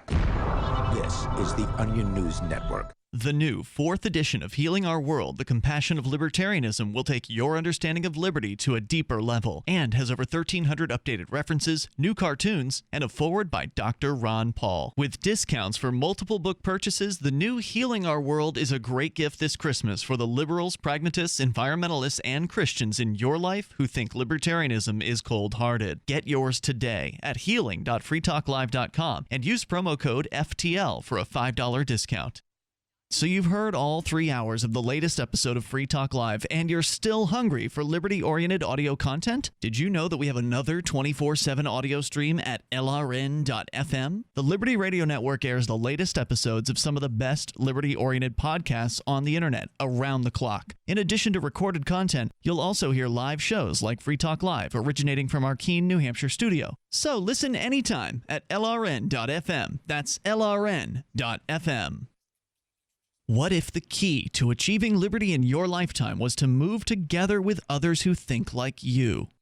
Liberty activists are joining the Free State Project, which is over 85% of the way to its goal of 20,000 participants. And they're already making the move to New Hampshire. The successes are piling up and are proving the Free State Project is a real movement and no longer just a great idea. When you're planning your move, consider Keene. Keene is famous for its civil disobedience and non-cooperation, and there's plenty of political opportunity as well. If you're a regular reader of freekeene.com, you know there's a lot going on in Keene. Keene is the liberty media capital of the world, with television, talk radio, and more, all originating here. Though it's more than just activism, with regular social events each week.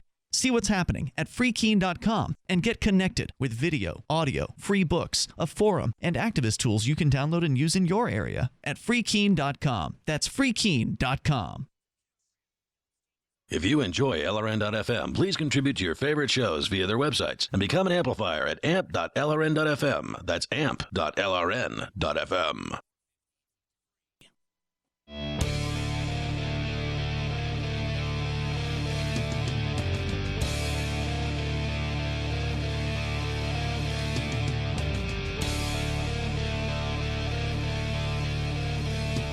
Join us here toll-free, 855-450-FREE. That's our number. You can join us also on Skype at Skype username LRN.FM. With you in the studio tonight, it's Ian. Rich Paul. And Mark. Let's go back to Edward Snowden. Not that we have him on the line, but there's an interview with him over at theintercept.com from Micah Lee. He's giving some recommendations on how to keep yourself more private on the internet. Just a quick recap for you. He recommends Signal as an app that you can download to just easily increase your privacy online. It actually makes your text messages and your phone calls private if the other person has Signal, and it's a free app, so there's no reason not to get it. He also suggests a password manager like KeePass X or LastPass, for instance. He specifically does not give those recommendations, but he does recommend a password manager. So some sort of thing where you can type in a master password, and then that gives you access to a myriad of passwords for all of your websites, so you don't have to remember anything but that one master password anymore. Talk about a really useful But you want, thing to with have. something like that, you would want a very serious password, not something that's a few letters and numbers tossed together. You're going to want something that's a passphrase because it can be brute forced. Yeah, I mean, certainly the more complicated the password you can remember, the better off you are. But you also don't want to forget your master password, so there's a balancing act Most involved people in can that. quote a book or something, right? Yeah. Like, I mean, I wouldn't try to do the first full stanza of The Raven, but... Well, they also say that it's Once important to upon have a midnight dreary. They As also I say pondered that it's weak and weary. important to have numbers and other characters in a password if possible as well, not just words, because if you want to brute force if it's just words, then doesn't that present a problem? Isn't it important to have, like, periods or exclamations or tildes and things like that in a password? I recommend 0s for O's and 3s for E's, and that ought to satisfy just about every criteria. Let's continue here. He also recommends encrypting one's hard disk, and his final simple recommendation for people, this is recommendations for anyone out there, he says two-factor authentication. He says the value of this is if someone does steal your password or if it's left exposed somewhere. Two-factor authentication allows the provider to send you a secondary means of authentication, a text message or something like that. And then the editor here at The Intercept adds, if you enable two-factor authentication, the attacker needs both your password as the first factor and a physical device like your phone as your second factor to log into your account. Gmail, Facebook, Twitter, Dropbox, many other sites are offering two-factor authentication today. Actually, he can either have access to your password and your device or your password in your Gmail account, because that's usually, at least that's where blockchain.info sends the two-factor authentication token. Yeah, well, some of them do it via text message, some do it via email. You're right about that. Oh, okay. So it just depends on the setup that you have. Now, of course, if someone steals your phone and then they've got access, right? So if you don't have a password on your phone and someone takes your phone, then they've got access to your email. And so, therefore, anything with two-factor authentication, they'll be able to bypass if the second factor is a text message, because then they'll get your text messages as well. A safe assumption is if you don't have to enter data into the phone to make your connection, then anybody else who has that phone can make that same connection. Even if you encrypt your hard drive, then you have to be standing there to type in a password when it boots, or it won't. And the phone, it doesn't take a lot of effort to put a password on your phone. Or a swipe. Well, the swipe is a version of a password. You're talking about the thing where you do a little pattern with your thumb. That's easy to watch someone do those. Sure it is. So if you're going to be doing a swipe, you may want to conceal your phone when people are eyeballing you. But, having that password on your phone is going to keep somebody out in the event that you leave it somewhere. And that happens. I mean, it's not hard to misplace a phone. So if you're not password protecting your phone, then basically... I've got yours right now. Oh, really? Okay. Well, do you know my password? Mm-hmm. I know you have the swipey thing. I don't know. Nope, I don't have that. So you really don't know much about my phone at all, do you? You had it once. Long time ago. When maybe I first got one of those I phones. could really care less about Let's your go to phone. Straight Razor in Texas. You're on Free Talk Live. Hello, Straight Razor. Hello, gentlemen. Hey. So I guess I'm living up to all the expectations of police breaking the law because I am now an illegal Lyft driver here in Texas. Now, is it illegal across Texas, or is it illegal in the town in which you are? It is illegal because I have not purchased permission from the state to do it. You have to get a state permit to be a rideshare provider? In the city of Dallas, yes. Huh. You have to have a permit for you, your vehicle, and also a separate permit for the airport. Wow. So what happens if you don't have the permit? Well, I don't know yet. I'm waiting to find out. But I still deliver people to the airport and pick people up, and I haven't had a problem yet. So how long have you been at it? I've only been at it for 4 days now. So, ironically, I got pulled over my second day. Really? And questioned by my former department. Do you have one of those pink mustaches on the front of your car? Did you just say question? I do not. Okay. I got pulled over by my former department. They said that my plates and my insurance didn't match, which was baloney. But, and then all of a sudden, after that happened, I got a message from Uber saying that they were having problems processing my background check because of the county. Basically, they said the county was having trouble processing my background check. So I don't know if Lyft was able to process your background check, but Uber was not? Yeah, so I was able to process through Lyft, and then I started driving for Lyft and got pulled over. And then all of a sudden I started having problems with my background check with Uber. They said that the county was having troubles processing my background check. Wonder what that means. So I have no idea. Even black flagged or something like that? I have no idea. Probably, because everybody knows who I am at this point. Huh. But so it's been interesting. Have there been news stories in Dallas of people who are running rideshare? I mean, they're driving as ridesharers. Are they being targeted? Is there any evidence of that happening? I haven't seen anything about it. I mean, Dallas is a fairly terrible department, so they're too busy putting people in jail for drugs than to pay attention to everybody driving around. But I have heard that the airport is notorious for giving the Uber and Lyft drivers tickets. So, I believe it. Well, when you get the airports where they where it's crunch time as far as taxi cabs go, that's where they truly want to protect. That's their territory for sure. So look out there, Straight Razor. Hopefully you've got a dash cam or something like that can help protect you in the instance of some crazy cabbie coming at you or the police possibly trying to aggress against you. It's going to be a lot of fun. All right, man. Let us know if you got any stories you want to share, and thanks for your call tonight. When I was between radio gigs for a couple of months, actually a station that I had worked for was changing hands, and I ended up going back to the same station. But, for that couple of months, there was no paycheck coming in, and it might have been a few weeks. I'm not entirely sure what the period of time was, but I went and drove cab for a while. It's a nice way to sort of bridge the gap between jobs. Yeah, and one of the nice things about Uber and Lyft is you're basically an independent contractor, so you can work whenever you want. There's not a set schedule that you got to show up at. If you've got time, you want to go and do some work, you sign into the app and they start sending you rides. So that's how easy it is. I haven't actually tried it yet because it's not turned on here in Keene, but I did go through the process. I wanted to see what it was like. How hard was it to become an Uber driver? And it was a relatively simple thing to do. Especially with the clunker you have. I'm sorry, I couldn't hear both of you. What? Do you want to go out and drive in Portsmouth some night? I'll ride shotgun. I'd be curious to do that perhaps, but I don't really see any plan to go over there immediately. I've got a lot to do here in Keene, but hopefully they'll turn it on here in Keene, and I'd love to do it here and give some drunk college kids a ride home or something like that. They can walk. Yeah, that's true. It's a small town, so I don't know how effective it would be. Anyway, 855-450-FREE, 855-450-3733, but I suspect Portsmouth isn't that large either. So you can bring up anything you want. They've targeted a grandmother for driving for Uber. We'll share that with you. Plus, more from Edward Snowden.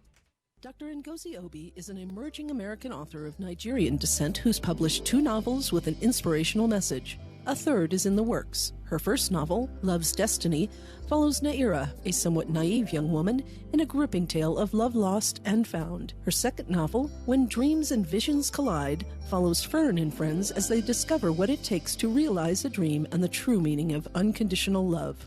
Dr. Obi's books are available where books are sold and ladyofdestiny.com. You can control your health care with Liberty Health Share. Liberty Health Share is like-minded people coming together to share medical costs, which saves money. You don't even have to pay for procedures that violate your conscience. Because we all share the same values. Join the movement of people who share in medical costs and change the way you pay for your health care forever. Go to libertyhealthshare.org to find out more. Liberty Health Share. Together, we're changing healthcare for good. libertyhealthshare.org. Silver has always been nature's very own antibiotic, and only one system allows you to produce an endless supply of nano-sized silver solutions right from the convenience of your home. Silver Lungs. With the addition of our unique lung delivery system, respiratory infections are targeted directly, where traditional oral administration simply cannot reach. This pioneering method also preserves the original particle sizes and delivers your silver solution directly into the bloodstream. See the Silver Lungs generator and lung delivery system at silverlungs.com. That's silverlungs.com. So you've got to take a state construction license exam or certification. Can't decide on what books or what chapters to study? Discover right now how you can eliminate unnecessary books and wasted study time. At contractorexam.com, our study materials zero in on state-required test topics in an effective, multiple-choice format. So whether you're a plumber, electrician, general contractor, or other construction-related trade, contractorexam.com will help get you prepared. Visit us at www.contractorexam.com today.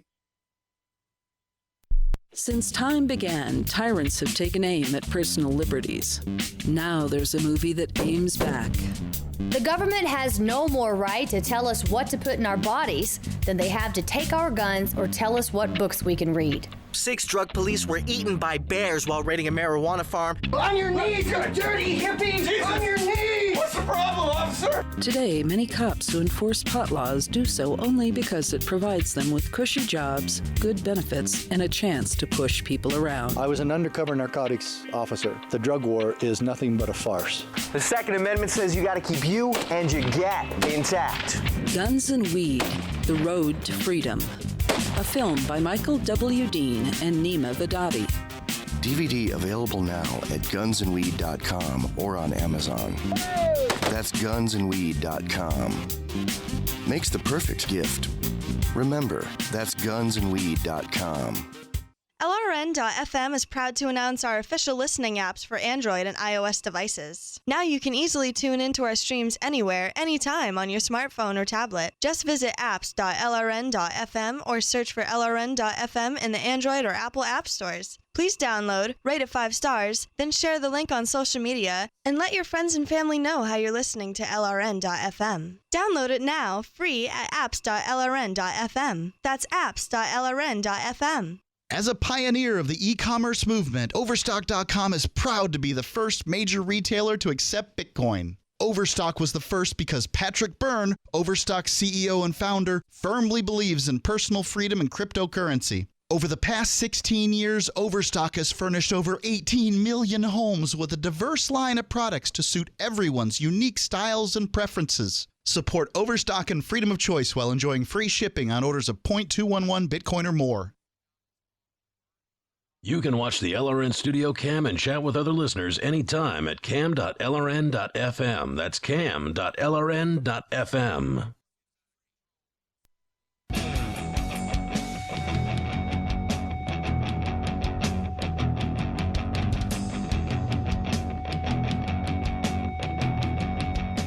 It's Free Talk Live.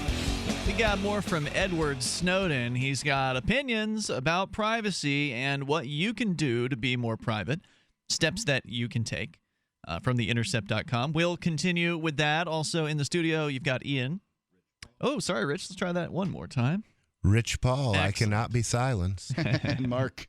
Also, I want you to know toll-free number here is 855-450-FREE. That's 855 450-3733. Skype username is LRN.FM. So Ed Snowden meeting in a Russian hotel room with a man from theintercept.com, Micah Lee. And apparently they've been talking for a long time, since back in 2013 when the Snowden revelations were published by Lee's, I guess his co-conspirator, Glenn Greenwald. Both Lee and Greenwald are working over at theintercept.com.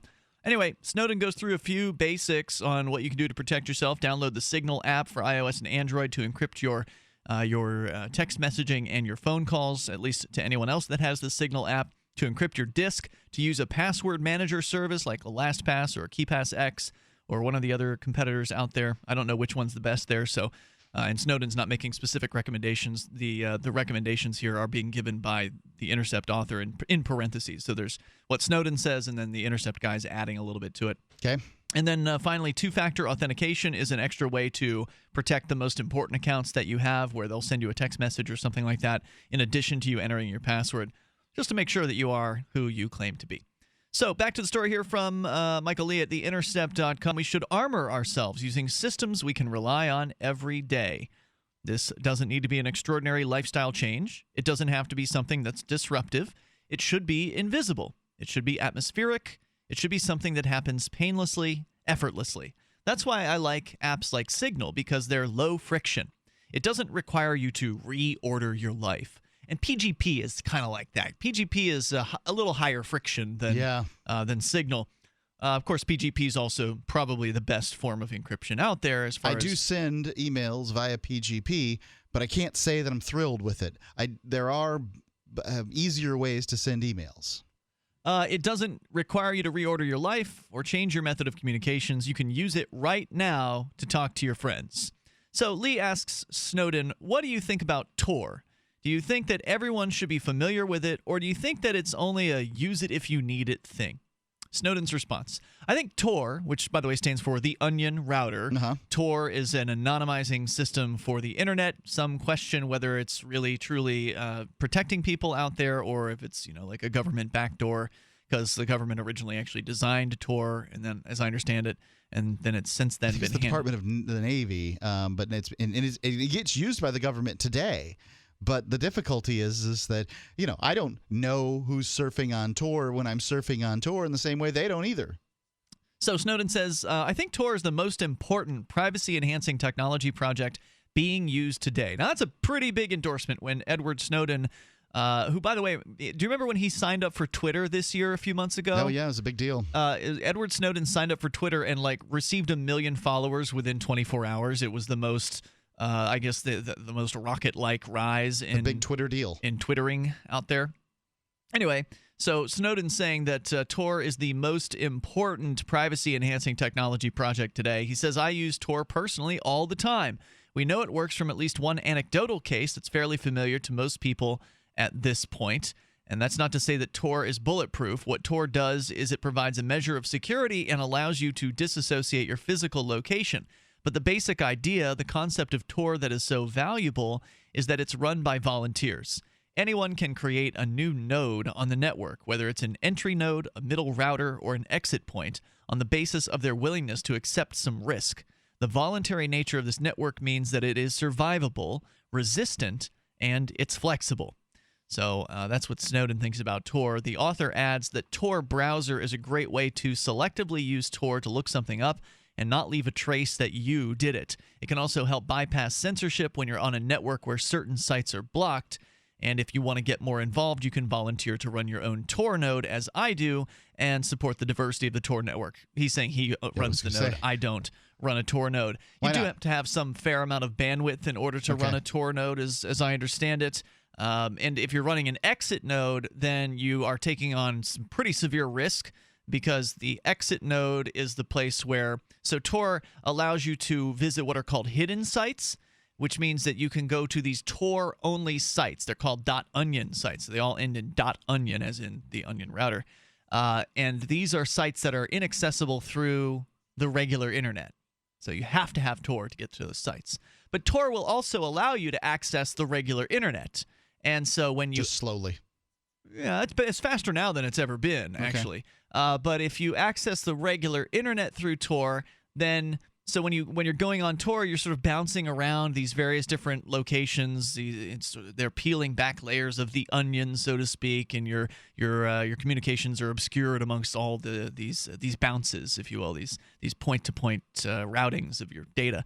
And at some point, if you're going to the full-on internet, then all of that your signal has to come out of Tor. at some point. And that is what the exit node is. That is where, and there are multiple exit nodes all around the globe. So at some, your signal picks one of those exit nodes, Tor, whatever, for whatever mathematical reason, chooses one of the exit nodes, and then your request goes out to that site from the exit node. So there was a story not too long ago here in New Hampshire about the Tor exit node located at a library in, I think, the Lebanon area of New Hampshire. And so that library, well, it's smart for the library to be the exit node because the federal government isn't going to be able to arrest anybody for running the library's exit node if somebody, let's say, goes on Tor and then downloads bomb-making plans or, something else that's illegal through and I don't know if bomb-making plans are illegal in the United States, but, what you get my point, child pornography or whatever else people aren't supposed to download. Then it would look like the library was going out and doing those things. So if you run a Tor exit node on your personal internet connection and somebody does naughty things on Tor and that happens to go out over your internet connection, they're going to come to you. It's your house that's going to get that search warrant. So anybody that's running a Tor exit node, you're getting all kinds of questionable traffic coming through your internet connection at that point. So what is the argument for, private internet surfing when child pornography is on the table? I mean, what's the argument that they make at this library that says we need to have a Tor, node, because that way all of the perverts in the immediate vicinity can drive here and download their child porn. No, they wouldn't be driving there. The exit node has data from all around the internet. Okay. So I'm sorry if I didn't make that clear. Okay. Well, I'm trying to figure it out. I'm sorry. Yeah. Like whether you made it clear or not doesn't mean that I can hear. I hear child porn and everything shuts down, right? Yeah. So I'm trying to figure this out. Well, I mean, if child porn is such a bad thing, then they should shut down the entire internet, right? I mean, the reason that Tor is a good thing is because it protects all kinds of communications, whether it's people trying to communicate beneath the government's radar for some reason.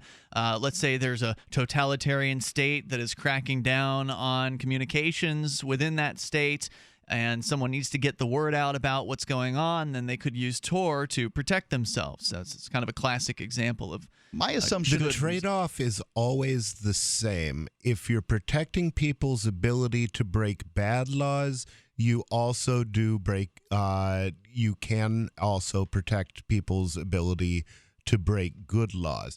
But to me, it's vital for the future security of the people of the country that we be able to evade detection by our government. If it wasn't for Tor, there would have been no Ed Snowden, right? I mean, essentially, whistleblowers are protected. People who are reporting on, giving us the voters more information about what our government is doing. Those people are being protected by the Onion router, and I think that that's as good of a reason as any. The other thing I think about is that if I were a child pornography consumer, that my assumption would be that everybody that you're talking to out there is a Fed, is some kind of is cop.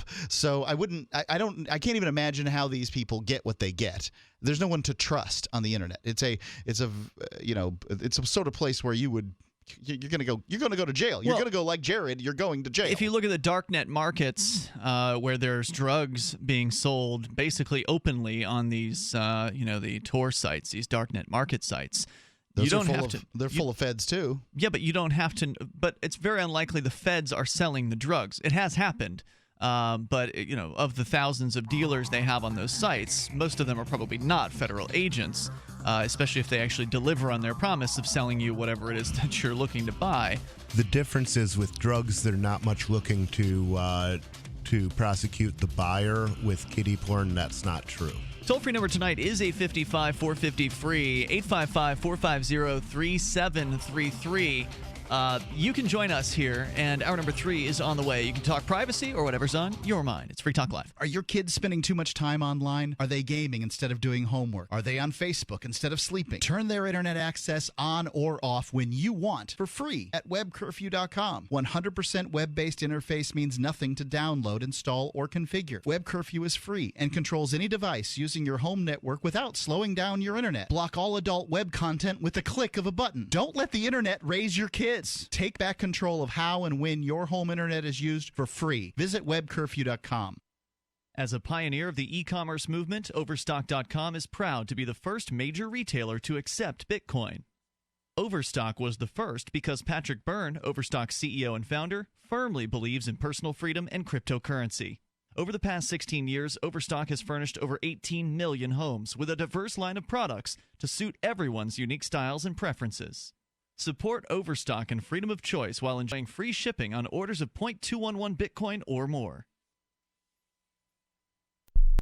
Our thoughts and hopes go out to those affected by war, terrorism, and tyranny in all its forms. This is your Roberts & Roberts Brokerage Daily Precious Metals Update. In early trading Monday, gold is up $2 at $1,086 per ounce. Silver is even at $14.33 per ounce. Bitcoin is trading at $320 US. Call Roberts & Roberts Brokerage today at 800-874-9760 or visit us online at rrbi.co. Free Talk Live has partnered with Amazon, the largest internet retailer. Imagine a department store category, and Amazon has it. Books, electronics, office products, furniture, jewelry, automotive, toys, clothing, sporting goods, and dozens of other categories. Now you can shop and support Free Talk Live by entering Amazon through our website. Go to shop.freetalklive.com, and Amazon will send us a portion of your purchase. You're going to do the shopping anyway, so remember to enter through our site at shop.freetalklive.com. That's shop.freetalklive.com. You're listening to the live edition of Free Talk Live. Hour number 3 is next after the news here on the Liberty Radio Network at LRN.FM. From Keene in the Shire, the Liberty Media capital of the world, this is Daryl W. Perry, host of FPP Radio News for Monday, November 16th, 2015. Silver is trading at $14.34 per ounce. Gold is valued at $1,090 per ounce. And according to BitcoinAverage.com, the average price of Bitcoin is $320.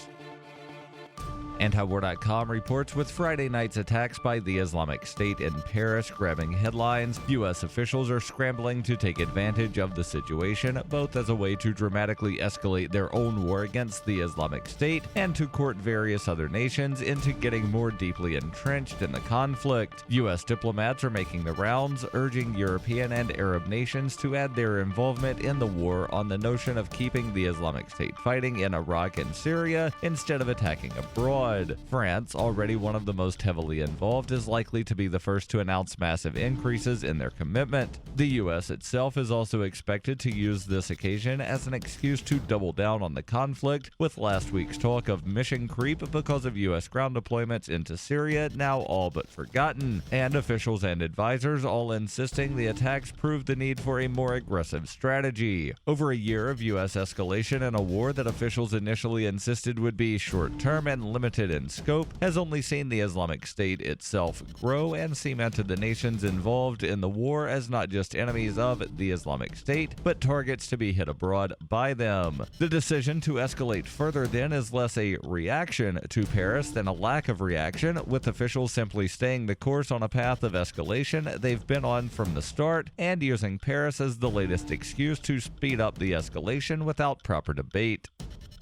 Are you an advocate for free market money? Do you promote Bitcoin as an alternative in a fiat-centric world? Then you need Spend-A-Bit in your arsenal, the search engine for things you can buy with Bitcoin. Spend-A-Bit aggregates millions of products from thousands of Bitcoin-enabled merchants. Keep your money in the free economy. Visit spendabit.co today. Bitcoin merchants, ask about our merchant suite to reach even more customers. Spendabit.co. UPI reports a gas line near Bakersfield, California exploded on Friday after somebody hit it with a piece of heavy equipment, killing one person and sending 3 others to the hospital, according to local officials. Workers for Pacific Gas and Electric, PG&E, which owns the pipeline, shut off valves on both sides of the fire, cutting off gas fueling the flames. Firefighters then let the remaining gas burn off, with the blaze extinguished within about half an hour of the energy company's workers arriving on the scene. The California Public Utilities Commission ordered the company to set up a 100-foot perimeter, survey for leaks in the pipeline, and keep staff on scene until the area has been declared safe. Officials are certain the pipeline was hit and did not explode due to a leak, based on testing for the pipeline for leaks within the last week. Kern County Fire Department Captain Tom Ellison told the Bakersfield Californian that a third party, most likely a farmer, hit the line with a piece of heavy equipment. The operator of the vehicle was killed. It took 4 minutes for automatic valves to shut off the flow of gas to the ruptured part of the pipeline and just under an hour for the gas in the line to burn off.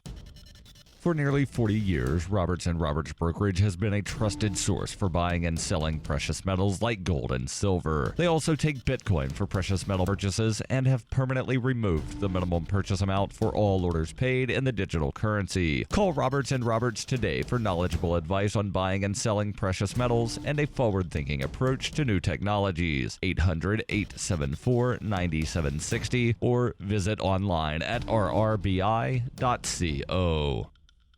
Reuters reports 5 detainees at the U.S. military prison in Guantanamo Bay, Cuba, were transferred to the government of the United Arab Emirates, according to the U.S. Department of Defense. The 5 were described in media reports as low-level Yemeni detainees. The Pentagon said 107 detainees remained at the Guantanamo prison for suspected foreign militants. The Defense Department is expected soon to unveil a long-awaited plan outlining how it would close the detention center at Guantanamo, despite fierce resistance to shutting the facility in Congress. President Barack Obama, who campaigned on a pledge to close the prison, views it as a damaging symbol of detainee abuse and detention without charge that was inherited from Republican President George W. Bush. But the White House said last week that Obama would sign a sweeping defense policy bill passed by the U.S. Senate, despite provisions making it more difficult to close the Guantanamo prison. This has been FPP Radio News, online at fppradio.com. My fellow sheep, election season is upon us. Are you one of the 12% of Americans who still approves of our government? Then we need your help to force the other 88% into compliance. Our democracy depends on it. We're an organization called Citizens Against Too Much Unfettered Freedom, or CATMUF. CATMUF is a bipartisan flock of sheep whose goal is expanding government until nothing else remains. Because the government is here to help you. How can you help CATMUF help you? By only voting for candidates dedicated to expanding government. It's easy. You don't need to study the issues. No matter what a politician says when running for office, they're all dedicated to expanding government. And make sure you tell all your friends and family to vote for more government. Here at CATMUF, we don't care if you vote Democrat or Republican, as long as you vote for candidates committed to growing our federal family. CATMUF. Because folks just aren't smart enough to handle real freedom.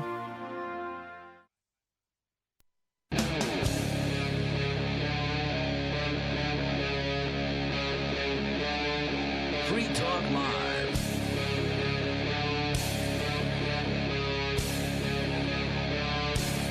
It's Free Talk Live. You can join us here. Toll-free number for you. 855-450-FREE. We've been talking about security on the internet, and Edward Snowden has done an interview for The Intercept where he makes some recommendations as to what you could be doing to protect yourself better online. With you in our studio here in Keene, New Hampshire tonight, it's Ian. Friar Rich. And Mark. And don't forget, you can join us online. Just drop on by freetalklive.com. So Edward Snowden given a big endorsement to Tor, the onion router, the anonymity system on the internet that you can easily go and download from the Tor project. Just look for the Tor browser bundle, and you download that Tor browser bundle and double-click, and you're pretty much good to go at that point. I think the newer versions of the Tor browser have a no script blocking turned on by default, but it used to be turned off by default. So you used to have to download the Tor browser and then turn off, turn on the no script, which blocks all JavaScript from being run on your browser, and then you were really fairly well protected at that point. But Tor browser's free, and Edward Snowden here says that if you were, here's a question from Lee at The Intercept. What about people who are in a repressive regime? Use Tor, said Snowden. If you're not using Tor, you're doing it wrong. Now, there's a counterpoint here where the use of privacy-enhancing technologies in certain areas can actually single you out for additional surveillance through the exercise of repressive measures. This is why it's critical for developers who are working on security-enhancing tools to not make their protocols stand out. And let's talk about what he means by that. So during the Silk Road investigation, the Silk Road was the world's most infamous underground marketplace available only on Tor. During the investigation, when they were watching Ross Ulbricht and they were, physically observing him with a classic FBI investigators in the van across the street kind of thing, they had a monitor on his internet connection, and they could tell when he was going onto Tor because they could see the ports opening, and they know what ports Tor uses, and so by monitoring someone's internet connection, they don't know what he's doing on Tor, but they can tell, at 10 p.m. he's logged on to Tor. At 11:15 he's logged off of Tor. Oh, look, he just walked out of his house at 11:16. So they can say for sure that someone in that particular location on that IP address was using Tor. If you want to avoid giving up that kind of information, and you can put it into a VPN mode.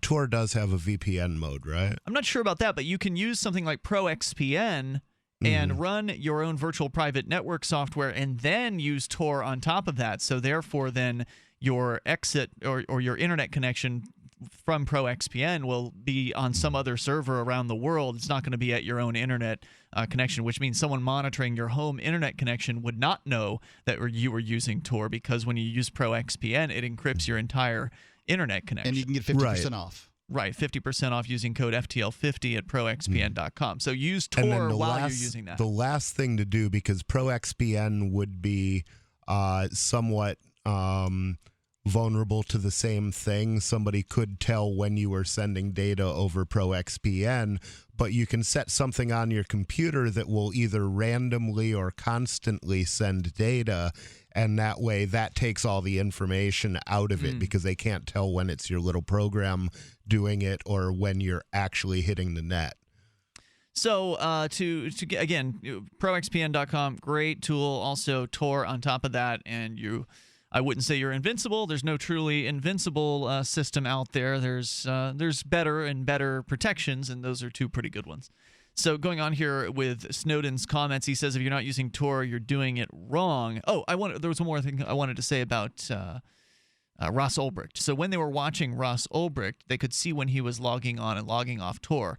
The other thing they were doing at that time, if you recall, one of the federal agents, who, by the way, was convicted of felony charges for corruption later on. Hope he rots. He's got several years that he'll be spending in prison. Of course, not near as many as Ross Ulbricht, but nonetheless. So they're watching Ross get on and off of Tor, but they don't know what he's doing on Tor. However, at the same time, because one of their agents had made his way into the administrative role on the Silk Road website, they had their agent logged into the administrative panel on the Silk Road, and the administrator can see everybody who's logged into the site, including the other administrators. So what they did was they monitored both Ross's raw internet connection to see when he was using Tor, the time frames, and then their agent was logged into the Silk Road website at the same time to see, Ross Ulbricht's internet connection shows someone logging into Tor at 10 p.m. Oh, look, at 10:01, someone just logged on to the Silk Road as Dread Pirate Roberts. Right. At 11:15, someone just logged off of the Silk Road as Dread Pirate Roberts, and look, 11:15 at Ross Ulbricht's house, the internet connection lost its Tor connection, and then he walks out the front door. So that's one of the ways they kind of pigeonholed him as the guy. That's pretty damning for a jury. It is, but of course they had to have somebody on the inside of the site in order to get that internal information to sort of cross-check with the information they were getting from monitoring his internet connection, because otherwise they wouldn't know what he was on Tor doing. If they were looking at his internet connection, it wouldn't give them that information. Lee says, so you mentioned that what you want to spread are the principles of operational security, and you mentioned some of them like need to know, compartmentalization. Can you talk more about what are the principles of operating securely? And Snowden said, almost every principle of operating security is to think about vulnerability. Think about what the risks of compromise are and how to mitigate them. In every step, in every action, in every point involved, in every point of decision, you have to stop and reflect and think. What would be the impact if my adversary were aware of my activities? If that impact is something that's not survivable, either you have to change or refrain from that activity.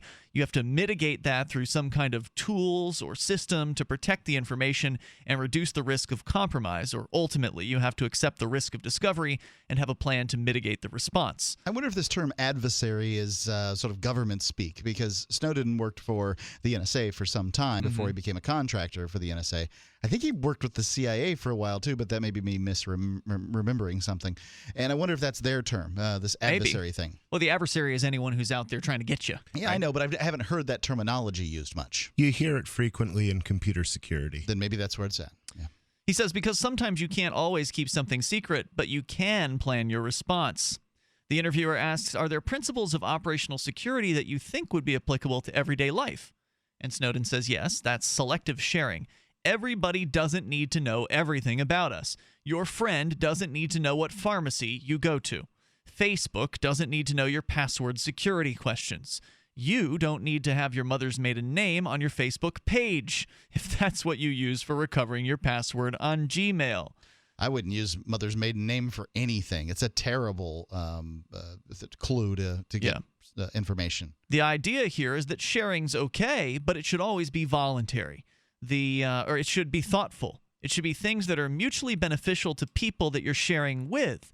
And these aren't things that are simply taken from you. So good, kind of a classic example of this is posting something publicly on a Facebook page, something like, hey, we're leaving town for a week. Yeah. Hope everything's okay at the house. And then and anybody who's interested in robbing the house would then know that you're leaving town for a week. Yes, very interesting information to them. Yeah.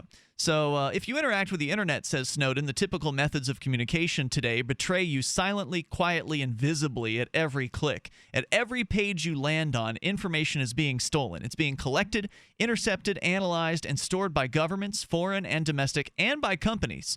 You can reduce this by taking a few key steps, basic things. If information is being collected about you, make sure it's being done in a voluntary way. For example, if you use a browser plugin like HTTPS Everywhere by the Electronic Freedom Foundation, Electronic Frontier Foundation. Yeah, I always want to say freedom too. You can try to enforce secure, encrypted communication so your data is not being passed in transit electronically naked. Lee says, do you think people should use ad block software? Mark, you're not going to like his answer. I hate ad block software. 855-450-FREE. That's the toll-free number, 855-450-3733. We'll give you Snowden's answer about ad blocking software here in moments. And you can share your thoughts. Maybe you've got some additional tips. Maybe Snowden missed something. You want to jump in here? 855-450-FREE, or join us on Skype at Skype username LRN.FM. I'm Steve Sidkowski, a former Wall Street insider. Right now, I'm holding a book that could change your life. It will show you investing strategies which could help you earn the kind of money you've always dreamed about. And right now, I'm giving this book away for free. So who needs to read it? If you're in the middle of your career and you worry you'll never have enough money to retire, you need to read this book. If you're already retired and your income isn't enough, you need to read this book. And if you don't want to be selling burgers at the age of 80, well, you need to read this free book. The reality is, you'll need at least $1 million to ever fully retire. If you're behind on that goal, you really need to read Trade Like the Pros. And you can for free by calling 1-800-505-6991. Are you skeptical that it will deliver results? It's a free book, so what do you have to lose? Find out how at 1-800-505-6991. That's 1-800-505-6991. 1-800-505-6991. My name is Bill Bonner, and I have an important message. Right now, the highest levels of government are struggling against an inevitable crisis, but they're about to lose control. When this happens, it will rip our country apart in ways you never imagined. From where we shop to the family you want to protect. Look, I've made predictions like this before. A few years ago, I warned that the housing prices would collapse. Before that, I warned that .com companies would crash, and they did. Those who listened had a chance to save themselves. But this has nothing to do with the stock market. This will affect us all. I've posted a free video at disappearingwealth.com. Maybe you'll disagree with my conclusions, but first you need to watch this video and see the facts for yourself. You can watch the video for free right now by going to disappearingwealth.com. Again, that's disappearingwealth.com. The warning signs. First, he made me feel special. He promised he'd look after me, provide for my future. He broke every promise he made. Millions of Americans afflicted. I was ready to leave, but he told me he'd change. So I gave him another chance. I was such a fool. The consequences. Things only got worse. He started making my decisions for me about my job, my kids' education, my money, my safety, my future. He took away my choices, but I kept going back to the same politicians. The diagnosis? Battered voter syndrome. I fell for the same old lies. They were just playing with my emotions, telling me what I wanted to hear. That's not right.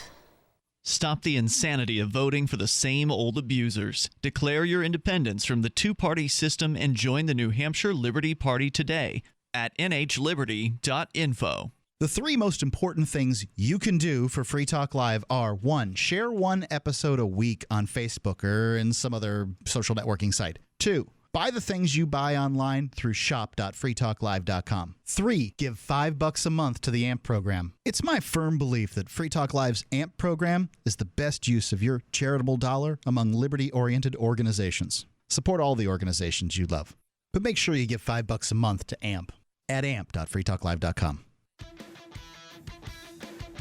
Liberty activists around the country are starting to realize politics alone won't set us free. So what will? At Liberty on the Rocks, we believe the answer starts with living your principles, spreading ideas, and connecting with those around you. By starting a Liberty on the Rocks network, you can make a difference by uniting libertarian thinkers. Find out how much fun it is to build your local network from the ground up. Visit libertyontherocks.org today to get started.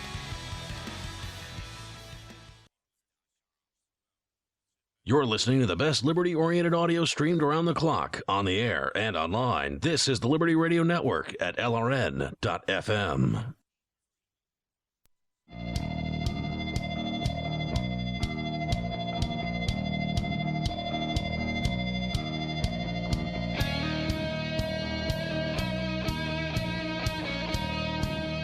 It's Free Talk Live. You can join us here toll free, 855-450-FREE. That's 855-450-3733.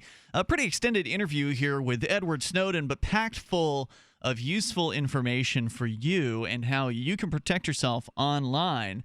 And there's some various different methods we've gone through here. We're going to continue with that. We actually had a couple visitors in our studio here last night, Mark, and one of them had his brand new Free Talk Live t-shirt on. It's true. And he seemed very, very happy to have those shirts. They've shipped out and more. You can get yours if you didn't get the first pre-order batch. I don't believe there's a pre-order at this point, right? It's just you order and they ship them. Is that how it's working right now? Yes, as my understanding. So go to gear.freetalklive.com. You can grab the new Free Talk Live logo shirt, and also there's one that says taxes are theft on the front and then has the logo on the back. So logo on the front shirt, that's the standard one, and then there's the taxes are theft on the front, logo on the back. There's ladies cut shirts, so different cuts for you to choose from over at gear.freetalklive.com. That's gear.freetalklive.com. As we continue here with theintercept.com and their interview with Edward Snowden. I said you're not going to like this one, Mark.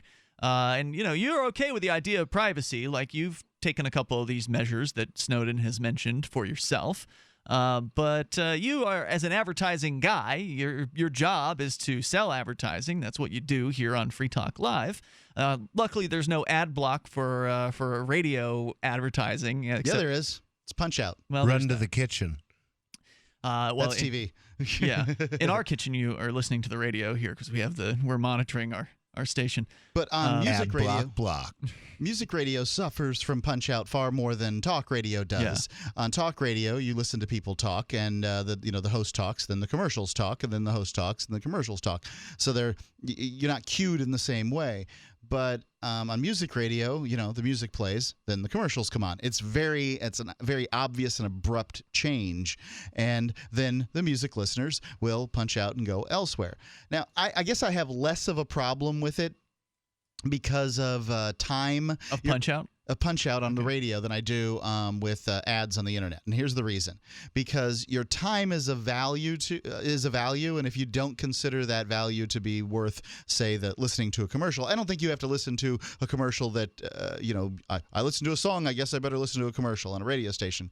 But I am sort of like, well, if you're going to a website, I know what we pay for Free Talk Live's website, and it is a sizable amount of money to put a website on, and then frankly, people with ad block going on there, and not just Free Talk Live's website, but I don't put ad block on anything. I turn it off because I feel like to some extent I want advertisers to be able to advertise to me because, look, I'm using the products that they're sponsoring.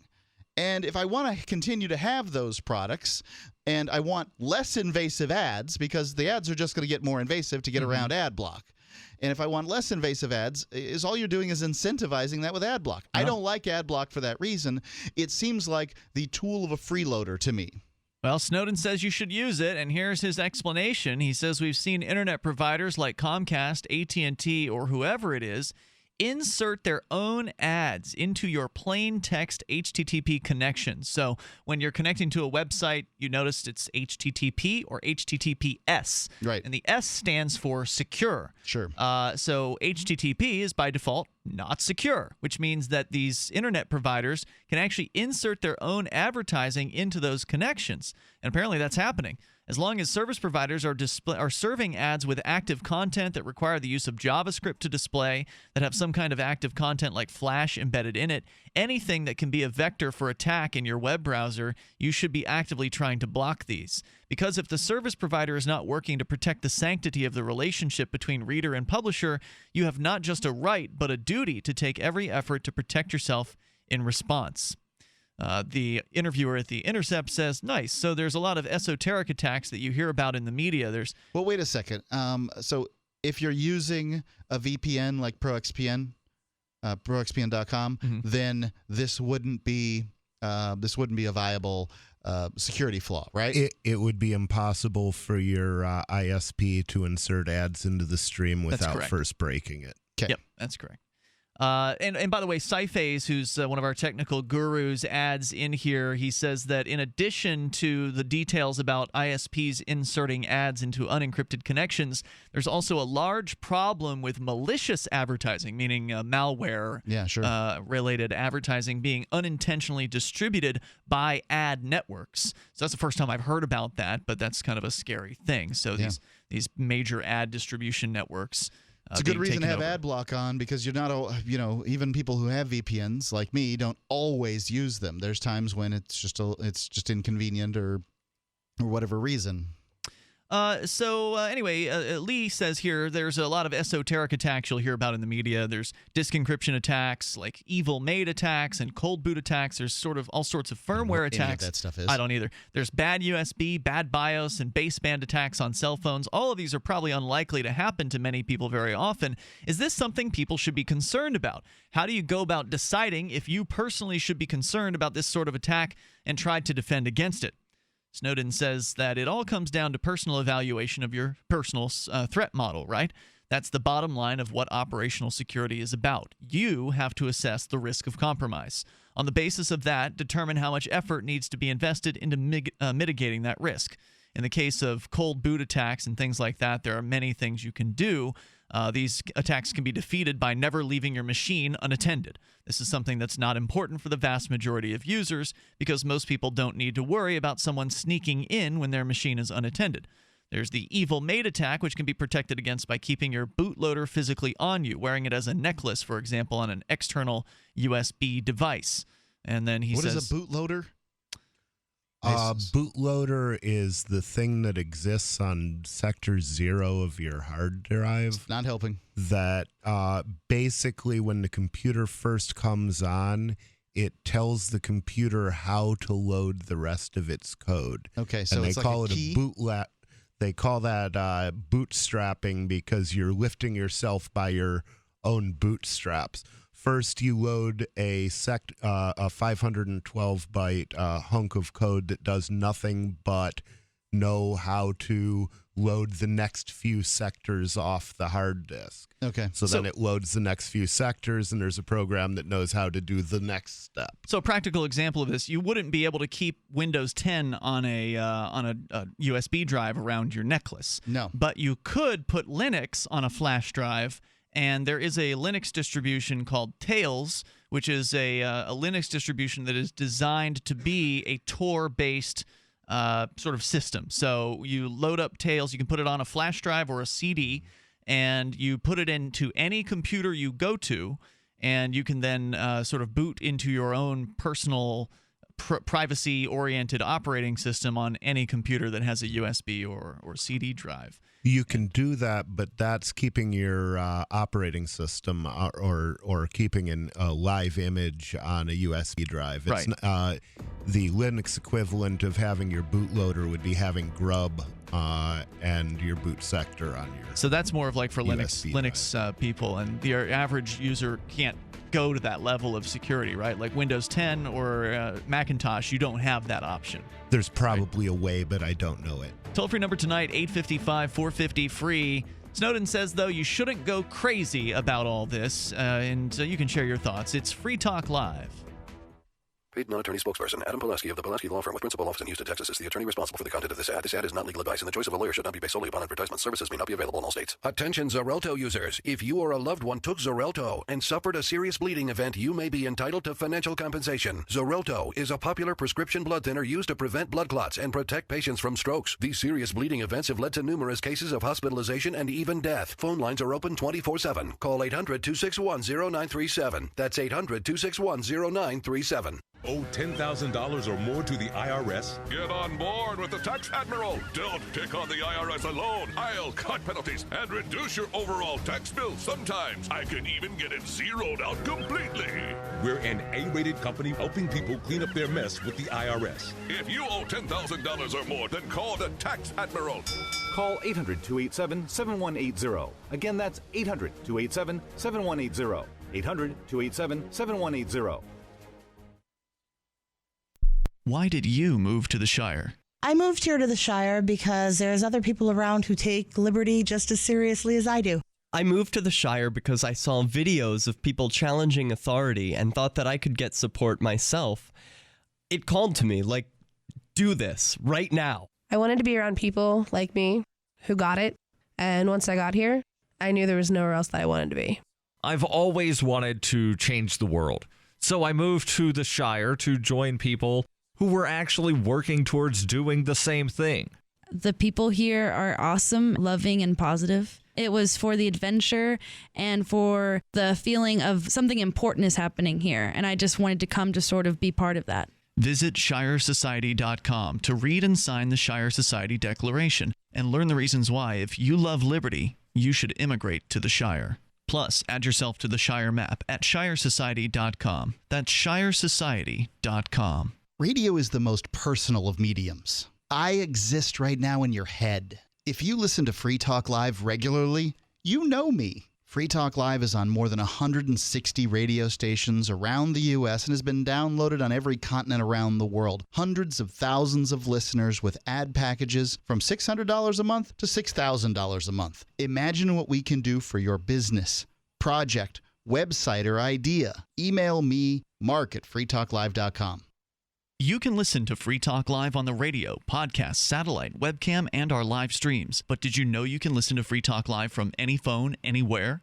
Add this number to your phone, 213-493-0308. It's a long-distance call, so make sure you're familiar with your phone's calling plan. The listen lines are airing the latest episode of Free Talk Live 24 hours a day, including our live shows. Call 213-493-0308. That's 213-493-0308.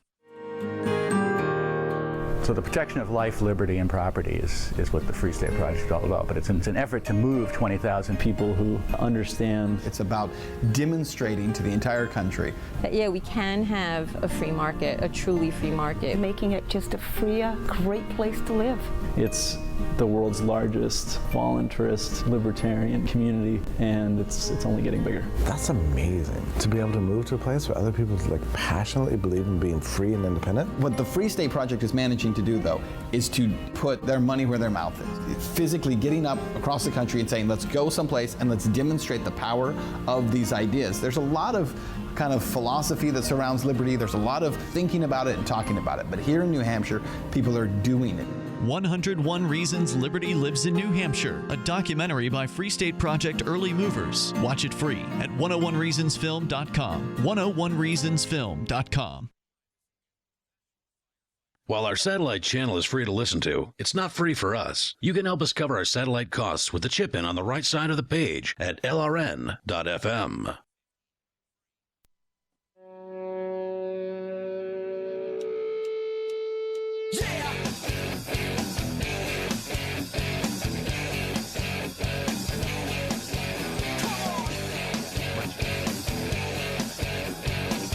It's Free Talk Live. Join us here toll free.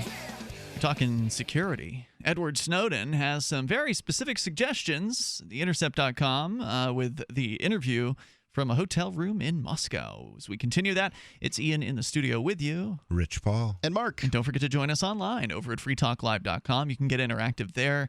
There's a new blog over at freetalklive.com. You go there, you click FTL News when you're on the front page. So the front page by default is the listing of the topics that you're suggesting for the show. But next to the show topics, you click FTL News to get to the Free Talk Live blog. You'll see posts from Mark as well as myself. And maybe at some point, Mark, we should invite some of our co-hosts to have blog accounts as well. That'd be great.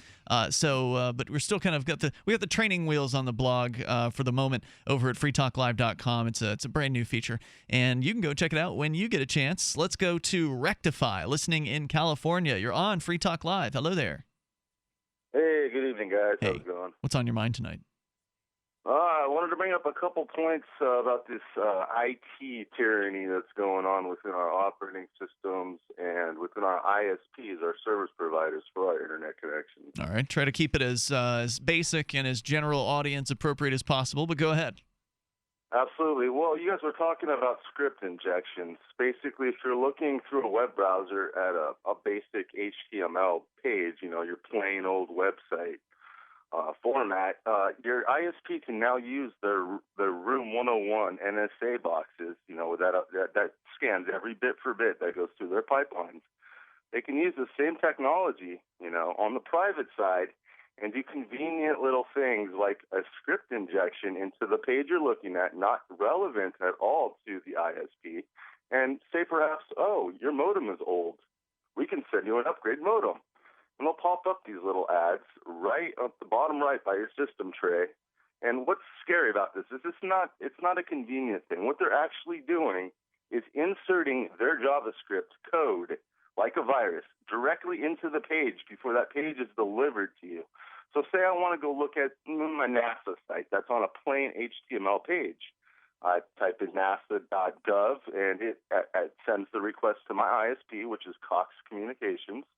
Cox pulls up that page from wherever it's hosted, and before it sends it back down to my browser, they inject this, what I call a virus, this JavaScript applet into the page. They inject the code and send it as part of the code. As though it were part of the page you were requesting, when in point of fact, the site you were requesting did not put that there. They didn't know it was going to be put there. And this is a good reason to have HTTPS, the secure version of HTTP, on your website, right? Right, because it encapsulates everything into one jumbo packet, that's sent in pieces through your encryption provider, and it's through their own encoding. How common is this? I mean, I can't say that would you know necessarily? It's not being looked at. Everyone is pacifying it, but the scary thing is they can drop child pornography on your computers and then call authorities, and the evidence is sitting there waiting for them to drop the hammer on you. Well, it would seem unlikely that your cable modem provider is going to do that, but in theory, someone could do that, I guess. There's no oversight if they have access to these NSA rooms, and they're able to sit there and send convenient messages that my modem might need to be upgraded to their latest and greatest. That's concerning. Yeah, I can see that as definitely a concern. Rectify, thanks for the call tonight. I appreciate hearing from you. Thanks. Yep, our toll-free number is 855-450-FREE. The claims are out there that people with child porn are like, I never did this. This was put on my computer by other people. It wouldn't be unlikely that somebody who had child porn would say such a thing. And this is the difficulty, right? Like I guess to my mind, I don't. That's one of the areas where I have a difficult time assuming someone's innocent until their guilt is proven. Just the presence of child porn seems like guilt enough to me. So ask yourself, do you trust your government? No. I don't. So Snowden does recommend this HTTPS Everywhere plugin that one can use that will help protect you from these insertions that our caller there was talking about. Now, Snowden adds you can go to any depth. You can drive yourself crazy thinking about bugs in the walls, cameras in the ceiling, or you can think about what are the most realistic threats in your current situation. And on that basis, take some action to mitigate the most realistic threats. In that case, for most people, that's going to be very simple things. It's going to be using a safe browser. It's going to be disabling scripts and active content, ideally using a virtual machine or some other form of sandboxed browser where if there's a compromise, it's not persistent. Sandboxing, Rich, can you explain that one? Sandboxing is there's a number of different ways to do it, but the easiest way is if you're running a Linux box, for example, you can use a system called VMware to bring up another virtual machine on the same box. It's like a computer that's within the computer. Within the computer, and it's simulated in software. So if a program running inside your sandbox, no program running inside your sandbox has access to anything on your main computer. So if your browser was running in your sandbox and it was compromised, it wouldn't be able to send the password file from the computer, send other files from your home directory that you don't want to give up. Nor would it be able to make changes to your computer as well, right? So if you're in the sandbox and some sort of virus, let's say you download a virus and you run that virus file, that's not going to have access to your system. It won't be able to crack into anything. Is it kind of like another user? You remember? I don't know if user. No. Okay. No. Sandbox is essentially a system within your system that's a virtual system that any changes are not permanent. So if there's a site that you need to visit that you suspect may have some sort of malware on it, let's say Google, sometimes you're browsing the web and Google will give you a warning like, whoa, dangerous website ahead. Yeah. Don't go forward. And if you feel like you really got to go on that site for some reason, if you were to go in a sandboxed browser, then that site wouldn't be able to attack your system. Does that make sense? Sure. There's a program that I've used for this called Sandboxy, Sandbox.ie, and it's actually a pretty handy, pretty easy to use system. That must be a Windows thing. It is Windows. I think it's available on other systems as well, though, if I'm not mistaken. So going on here, Snowden says, and making sure your regular day-to-day communications are being selectively shared through encrypted means. So the interviewer goes on to say, people use smartphones a lot. What do you think about using a smartphone for secure communications? Snowden says, something that people forget about cell phones in general of any type is that you're leaving a permanent record of all your physical locations as you move around. The problem with cell phones is they're basically always talking about you, even when you're not using them. That's not to say that everyone should burn their cell phones, but you have to think about the context for your usage. Are you carrying a device that by virtue of simply having it on your person places you in a historic record in a place that you don't want to be associated with, even if it's something as simple as your place of worship? So, and there's actually some website, some Google site, one of their myriad of sub-sites, that you can go and pull up maps of where you've been. Yeah. Have you seen these before? I've seen people claim that that's the case, and it's frightening to me. I've been to that site, and I have seen it. And so, I'll take Jazzy, the studio dog, for walks, and, it shows me where I've walked, during the day, or where I've driven, or whatever. And, it's all there because of your cell phone. Yeah. Reviewing that kind of information for yourself can also give you a better idea of exactly what you're giving up. What kind of info you're putting out there. Maybe you see yourself stopping in at your local head shop and you think, oh, okay, I'm giving up information I didn't know I was. Of course, the same thing can be observed by watching the front door of the head shop, but it's harder to watch you personally that way. So, our toll-free number tonight, maybe you want to join the discussion here, 855-450-FREE. That's 855-450-3733. He gets into some more technical discussion about developers, software developers, and, things that they can do. And it's nice to get security advice from Snowden. He's somebody that I would trust on this issue. He'd have to have done a great deal of research because it really mattered to him at one point. Amazingly, he hasn't actually mentioned PGP in this particular article, and I know he advocated for that in the past, so that's obviously another one. Our toll-free number, 855-450-FREE. If you want, you can join us here. We can also give you an update on the crackdown on Uber drivers. This is Free Talk Live. You can control your health care with Liberty Health Share. Liberty Health Share is like-minded people coming together to share medical costs, which saves money. You don't even have to pay for procedures that violate your conscience. Because we all share the same values. Join the movement of people who share in medical costs and change the way you pay for your health care forever. Go to libertyhealthshare.org to find out more. Liberty Health Share. Together, we're changing healthcare for good. libertyhealthshare.org. The new 4th edition of Healing Our World, The Compassion of Libertarianism, will take your understanding of liberty to a deeper level and has over 1,300 updated references, new cartoons, and a foreword by Dr. Ron Paul. With discounts for multiple book purchases, the new Healing Our World is a great gift this Christmas for the liberals, pragmatists, environmentalists, and Christians in your life who think libertarianism is cold-hearted. Get yours today at healing.freetalklive.com and use promo code FTL for a $5 discount. Hi, I'm Dr. Sam Nussbaum with the Anthem Foundation. Premature birth is the leading cause of death of babies and disabilities for children. That's why we support the March of Dimes to help mothers have full-term pregnancies and healthy babies. Join us in supporting cutting-edge research, treatment and outreach to help moms during their pregnancy and give every baby a healthy start in life. Learn how you can help at marchofdimes.org. So you've got to take a state construction license exam or certification. Can't decide on what books or what chapters to study? Discover right now how you can eliminate unnecessary books and wasted study time. At contractorexam.com, our study materials zero in on state-required test topics in an effective, multiple-choice format. So whether you're a plumber, electrician, general contractor, or other construction-related trade, contractorexam.com will help get you prepared. Visit us at www.contractorexam.com today.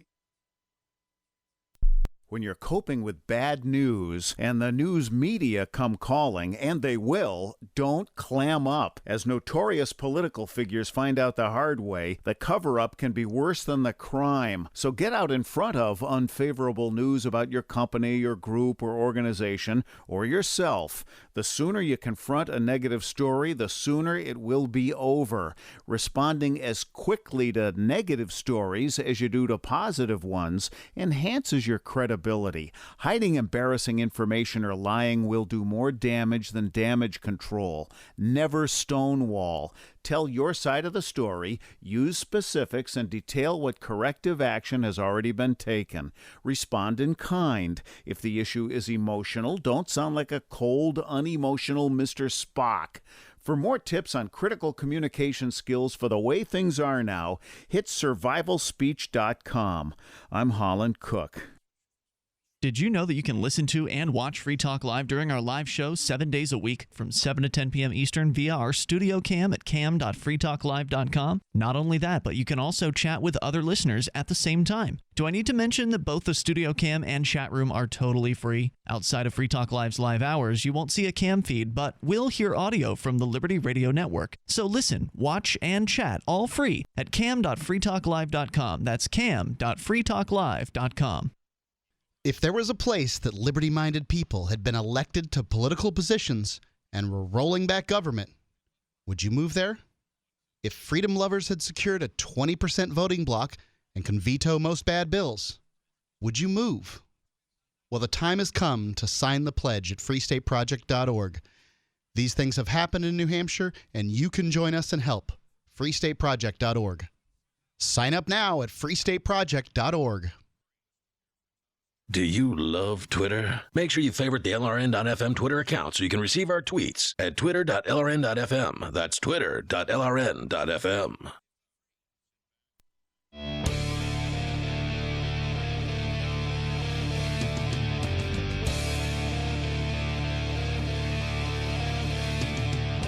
This is Free Talk Live. Of course, you can join us here if you've got something to add to this discussion about your security online. Edward Snowden has a few thoughts he's been sharing here in a story over theintercept.com, and we'll continue with that. Also, want to invite you to become a Free Talk Live amplifier at amp.freetalklive.com. That's amp, as in advertise, market, and promote. amp.freetalklive.com. That is a way for you to get behind the show for $5 a month, and then we will take that money in and invest it into Free Talk Live to help get us and our message of freedom on more radio stations all around the globe. You get perks too. Go to amp.freetalklive.com. And Rich Paul, you can also support him directly at patreon.com/Friar Rich. But also you can check out his website for the Church of the Invisible Hand, which is one of your current projects. Yeah, it's invisiblehand.church, and right now it's just has pointers to my other projects, but it's a convenient way to get to them. So invisiblehand.church. That's right. And you can join us here, 855-450 free. So another question for Edward Snowden as they wrap up this story at theintercept.com. Ideally, writes the author, governments around the world shouldn't be spying on everybody, but that's not really the case. So what do you think the way to solve the problem is? Do you think it's all just encrypting everything? Or do you think that trying to get Congress to pass new laws and trying to do policy stuff is equally as important?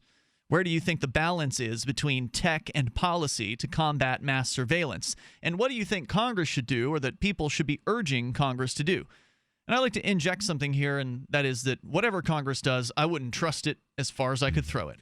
That's the thing. Congress can make the rules, but law enforcement will break the rules every chance they get. And not even just regular law enforcement. We're talking about the NSA here. Everything they said in this Snowden situation was a lie until it was proven that it wasn't a lie, in which case they'd say, okay, well, this is the truth. And then they get proven as a lie. Okay, well, this is the truth. Mm-hmm. I mean, they lied like 5 times. So to suggest that even if you trust Congress, which, I mean, like, I want to pause after that because, you know, like the breadth and depth of your stupidity. You trust Congress. Let that soak in for a minute. It's just stifling. But even if you trusted Congress, you can't trust the NSA. It's just over. What governments do, I don't know what other governments do. Maybe the people of Mozambique, I don't know. Maybe there's some place where some majority of people trust their government. I have no clue. Great Britain, they love their national health NHS thing. They must trust their government to do something. They trust it with their lives. Fine. That's all cool as far as I'm concerned, but even if you trust your government, you can't trust nobody trusts their government's intelligence agency. It's their job to lie. They're spies. So Snowden's response is, I think reform comes with many faces. There's legal reform, statutory reform more generally, and there are products and outcomes of judicial decisions. In the United States, it's been held that these programs of mass surveillance, which were implemented secretly without the knowledge or the consent of the public, violate our rights, that they went too far, and that they should end. And they've been modified or changed as a result. But there are many other programs in many other countries where these reforms have not yet had the impact that is so vital to free society. And in these contexts, in these situations, I believe that we do, as a community, as an open society, whether we're talking about ordinary citizens or the technological community specifically, we have to look for ways of enforcing human rights through any means. That can be through technology, it can be through politics, that can be through voting, it can be through behavior. But technology is, of all of these things, perhaps the quickest and most promising means through which we can respond to the greatest violations of human rights in a manner that's not dependent on every single legislative body on the planet to reform itself at the same time, which is probably somewhat optimistic to hope for. We would instead be able to create systems that enforce and guarantee the rights that are necessary to maintain a free and open society. And he's absolutely right about that. Not only can you not count on the government to do the right thing, but even if the government sounds like it's doing the right thing, you can't count on them being honest about doing the right thing. So you just can't trust them at all. And technology moves so much faster than government. So by the time government gets around to figuring out the technology and then finally figures out how to regulate it or whatever, the technology's morphed and changed into something else completely different. I mean, they still haven't really figured out how to tax the internet yet, thank goodness, in a lot of different ways. And the technology can always stay ahead of the state. The state is slow. The state is plotting. It's incompetent. And so to look to them for any kind of solution, I don't think is very effective. I think that, I don't blame someone for writing a letter to their congressperson in the hopes that it could have some kind of an effect on stopping some upcoming legislation, the SOPAs and the SIPSAs and the CISPAs and these various different acronyms that they've come up with over the years to invade more privacy. I don't think it's a bad thing to let them know how you feel, but don't get your hopes up and don't, put all your bets on Congress. Yeah, having watched Phil Christiana perjure himself at my trial. This is an FBI agent. FBI agent Phil Christiana perjured himself at my trial about a conversation to which I was a party. So I have no question in my mind as to whether or not my government is honest. Absolutely. And I was there for that. It was absolutely outrageous. That was where we learned that the FBI doesn't actually record its interviews with the people that they ask questions of. Yeah, and that's as a matter sad of policy. Because I rocked that day. I really wish. That's too bad. I was hoping they were going to play that interview at the trial because it was pretty good. So, on a different note, writes Lee, people said I should ask about Twitter. How long have you had a Twitter account for? Snowden says 2 weeks. How many followers do you have? He says 1.5 million, I think. That's a lot of followers. How are you liking being a Twitter user so far? He says I'm trying very hard not to mess up. You've been tweeting a lot lately, including in the middle of the night, Moscow time. Ha, says Snowden. I make no secret about the fact that I live on Eastern Standard Time. What? The majority of my work and associations, my political activism, still occurs in my home in the United States. So it only really makes sense that I work on the same hours. Lee says, do you feel like Twitter is sucking away all your time? I mean, I kind of have Twitter open all day long, and I sometimes get sucked into flame wars. How is it affecting you? Snowden says, well, there were a few days when people kept tweeting cats for almost an entire day. And I know I shouldn't. I have a lot of work to do, but I just couldn't stop looking at them. The cats. The real question is, says Lee, what was your Twitter handle before this? Because you were obviously on Twitter. You know all the ins and outs. Snowden says, I can neither confirm nor deny the existence of other Twitter accounts. And that is the end of the story from theintercept.com. Full disclosure, Edward Snowden and the author of the item here are both directors of the Freedom of the Press Foundation, which I didn't know about Edward Snowden. So that's good news. Yeah, nor did I. So there you go. Some very specific techniques that you can implement tonight. You can begin to implement tonight. One, download Signal for your smartphone if you've got an iOS or Android device. And that allows you to make telephone calls and send texts with other people who have that Signal app. Correct. I have it. What's that? You have it? I have it, yeah. And I should download it. Yeah, I should download it. Yeah. I haven't done that. I would recommend everybody download that one. Yeah, it's a good one. And then, you can have secure phone calls and secure texts. Correct, with others who have the app. Step one. Encrypt your disk, he says. So anybody that happens to take your computer, say the federal government or even just a common criminal, won't have access to all of your important data. Using a password manager, with like a LastPass, for instance, and then also two-factor authentication, turning that on important accounts. So like my Coinbase account, for instance, there's two-factor authentication on that, which means that in order to get into that Bitcoin wallet, you'd have to, they send like a text message to my text line, and then I have to punch in that number. So these are some basics that you can do right now.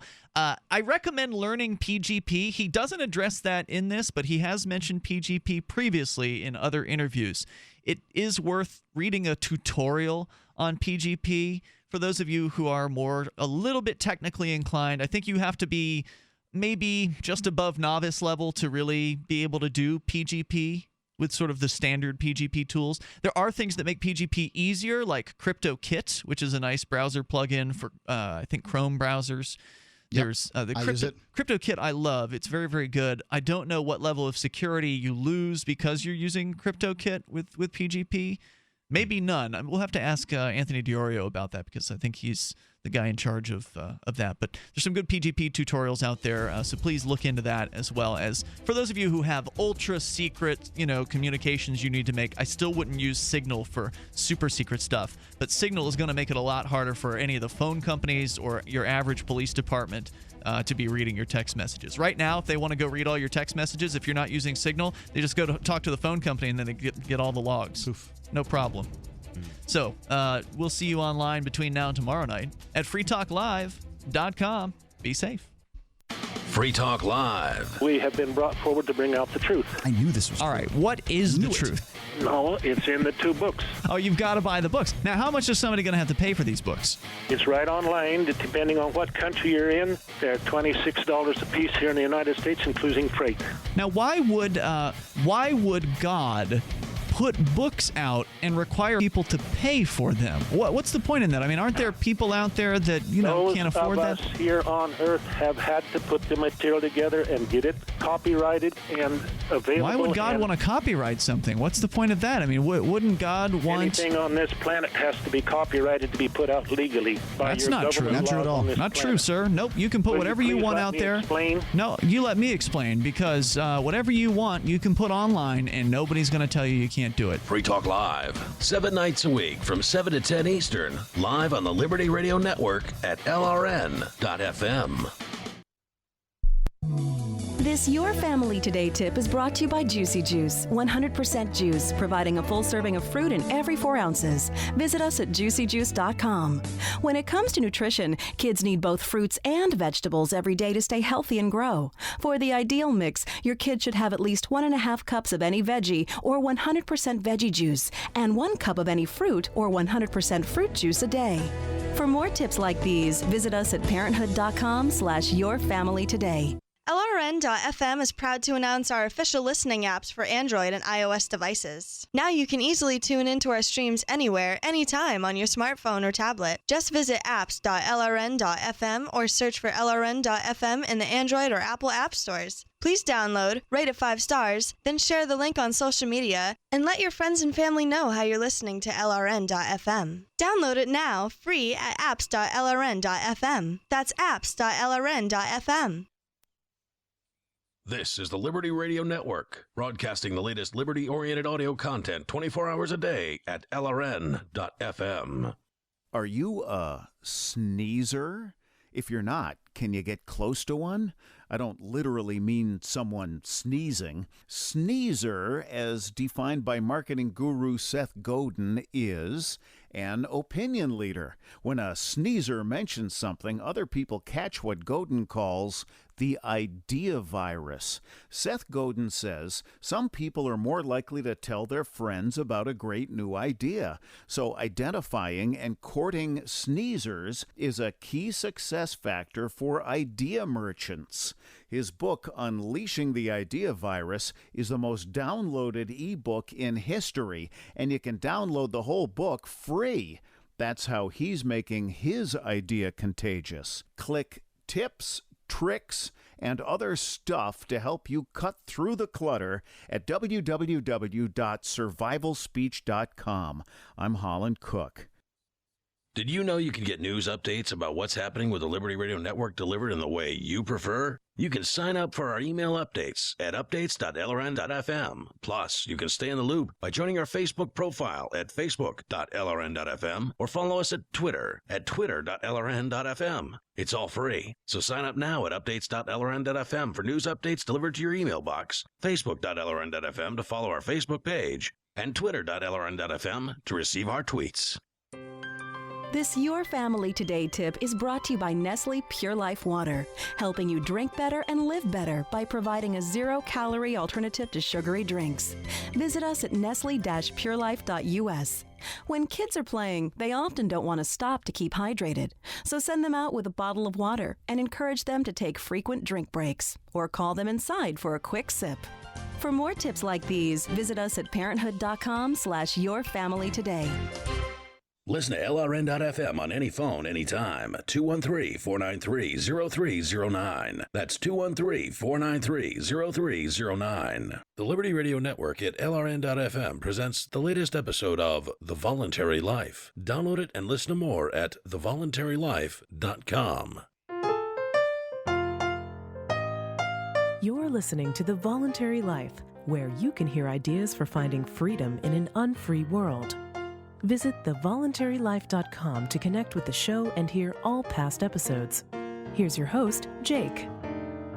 Hi, it's Jake here. Welcome to The Voluntary Life. This week's episode is a book review, and the book is The Better Angels of Our Nature by Steven Pinker. This is a fascinating book, one of the books that gave me a huge amount to think about. I definitely don't agree with all of the theories put forward in this book, but the evidence presented in the book is absolutely fascinating.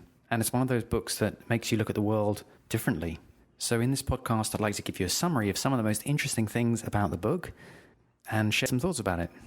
So to give you a brief summary of the arguments presented in this book, I'm going to read something from the introduction. Pinker says, "Violence has declined over long stretches of time, and today we may be living in the most peaceable era in our species' existence. The decline, to be sure, has not been smooth.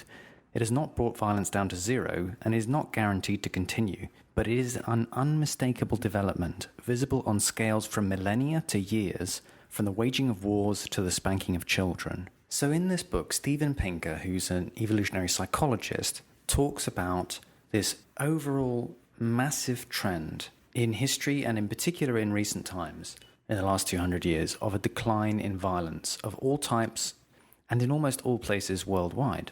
So we tend to think of the modern world as a dangerous, violent place filled with war and terrorism and strife.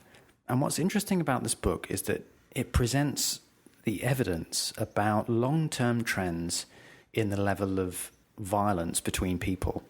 Trends like, for example, the number of murders per capita in different societies throughout history and also year on year in recent times. And the statistics are just really fascinating to see how the world now is significantly less violent, even than the world was a couple of generations ago, and unimaginably less violent than it was hundreds of years ago. He draws out 6 trends that he talks about in this book.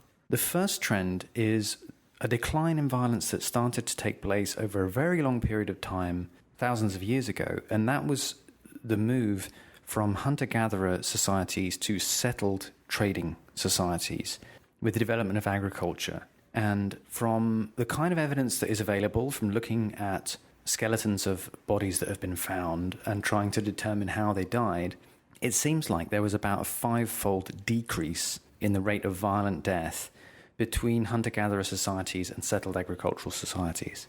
So that's the first trend that he talks about, and he presents some of the evidence of this from things like, finding bodies from the Ice Age and looking at just how incredibly violent life seems to have been for hunter-gatherers, from the number of combat injuries that they have, both in some of the bodies that have been found preserved in the ice, but also from the many more skeletons and remains that have been found.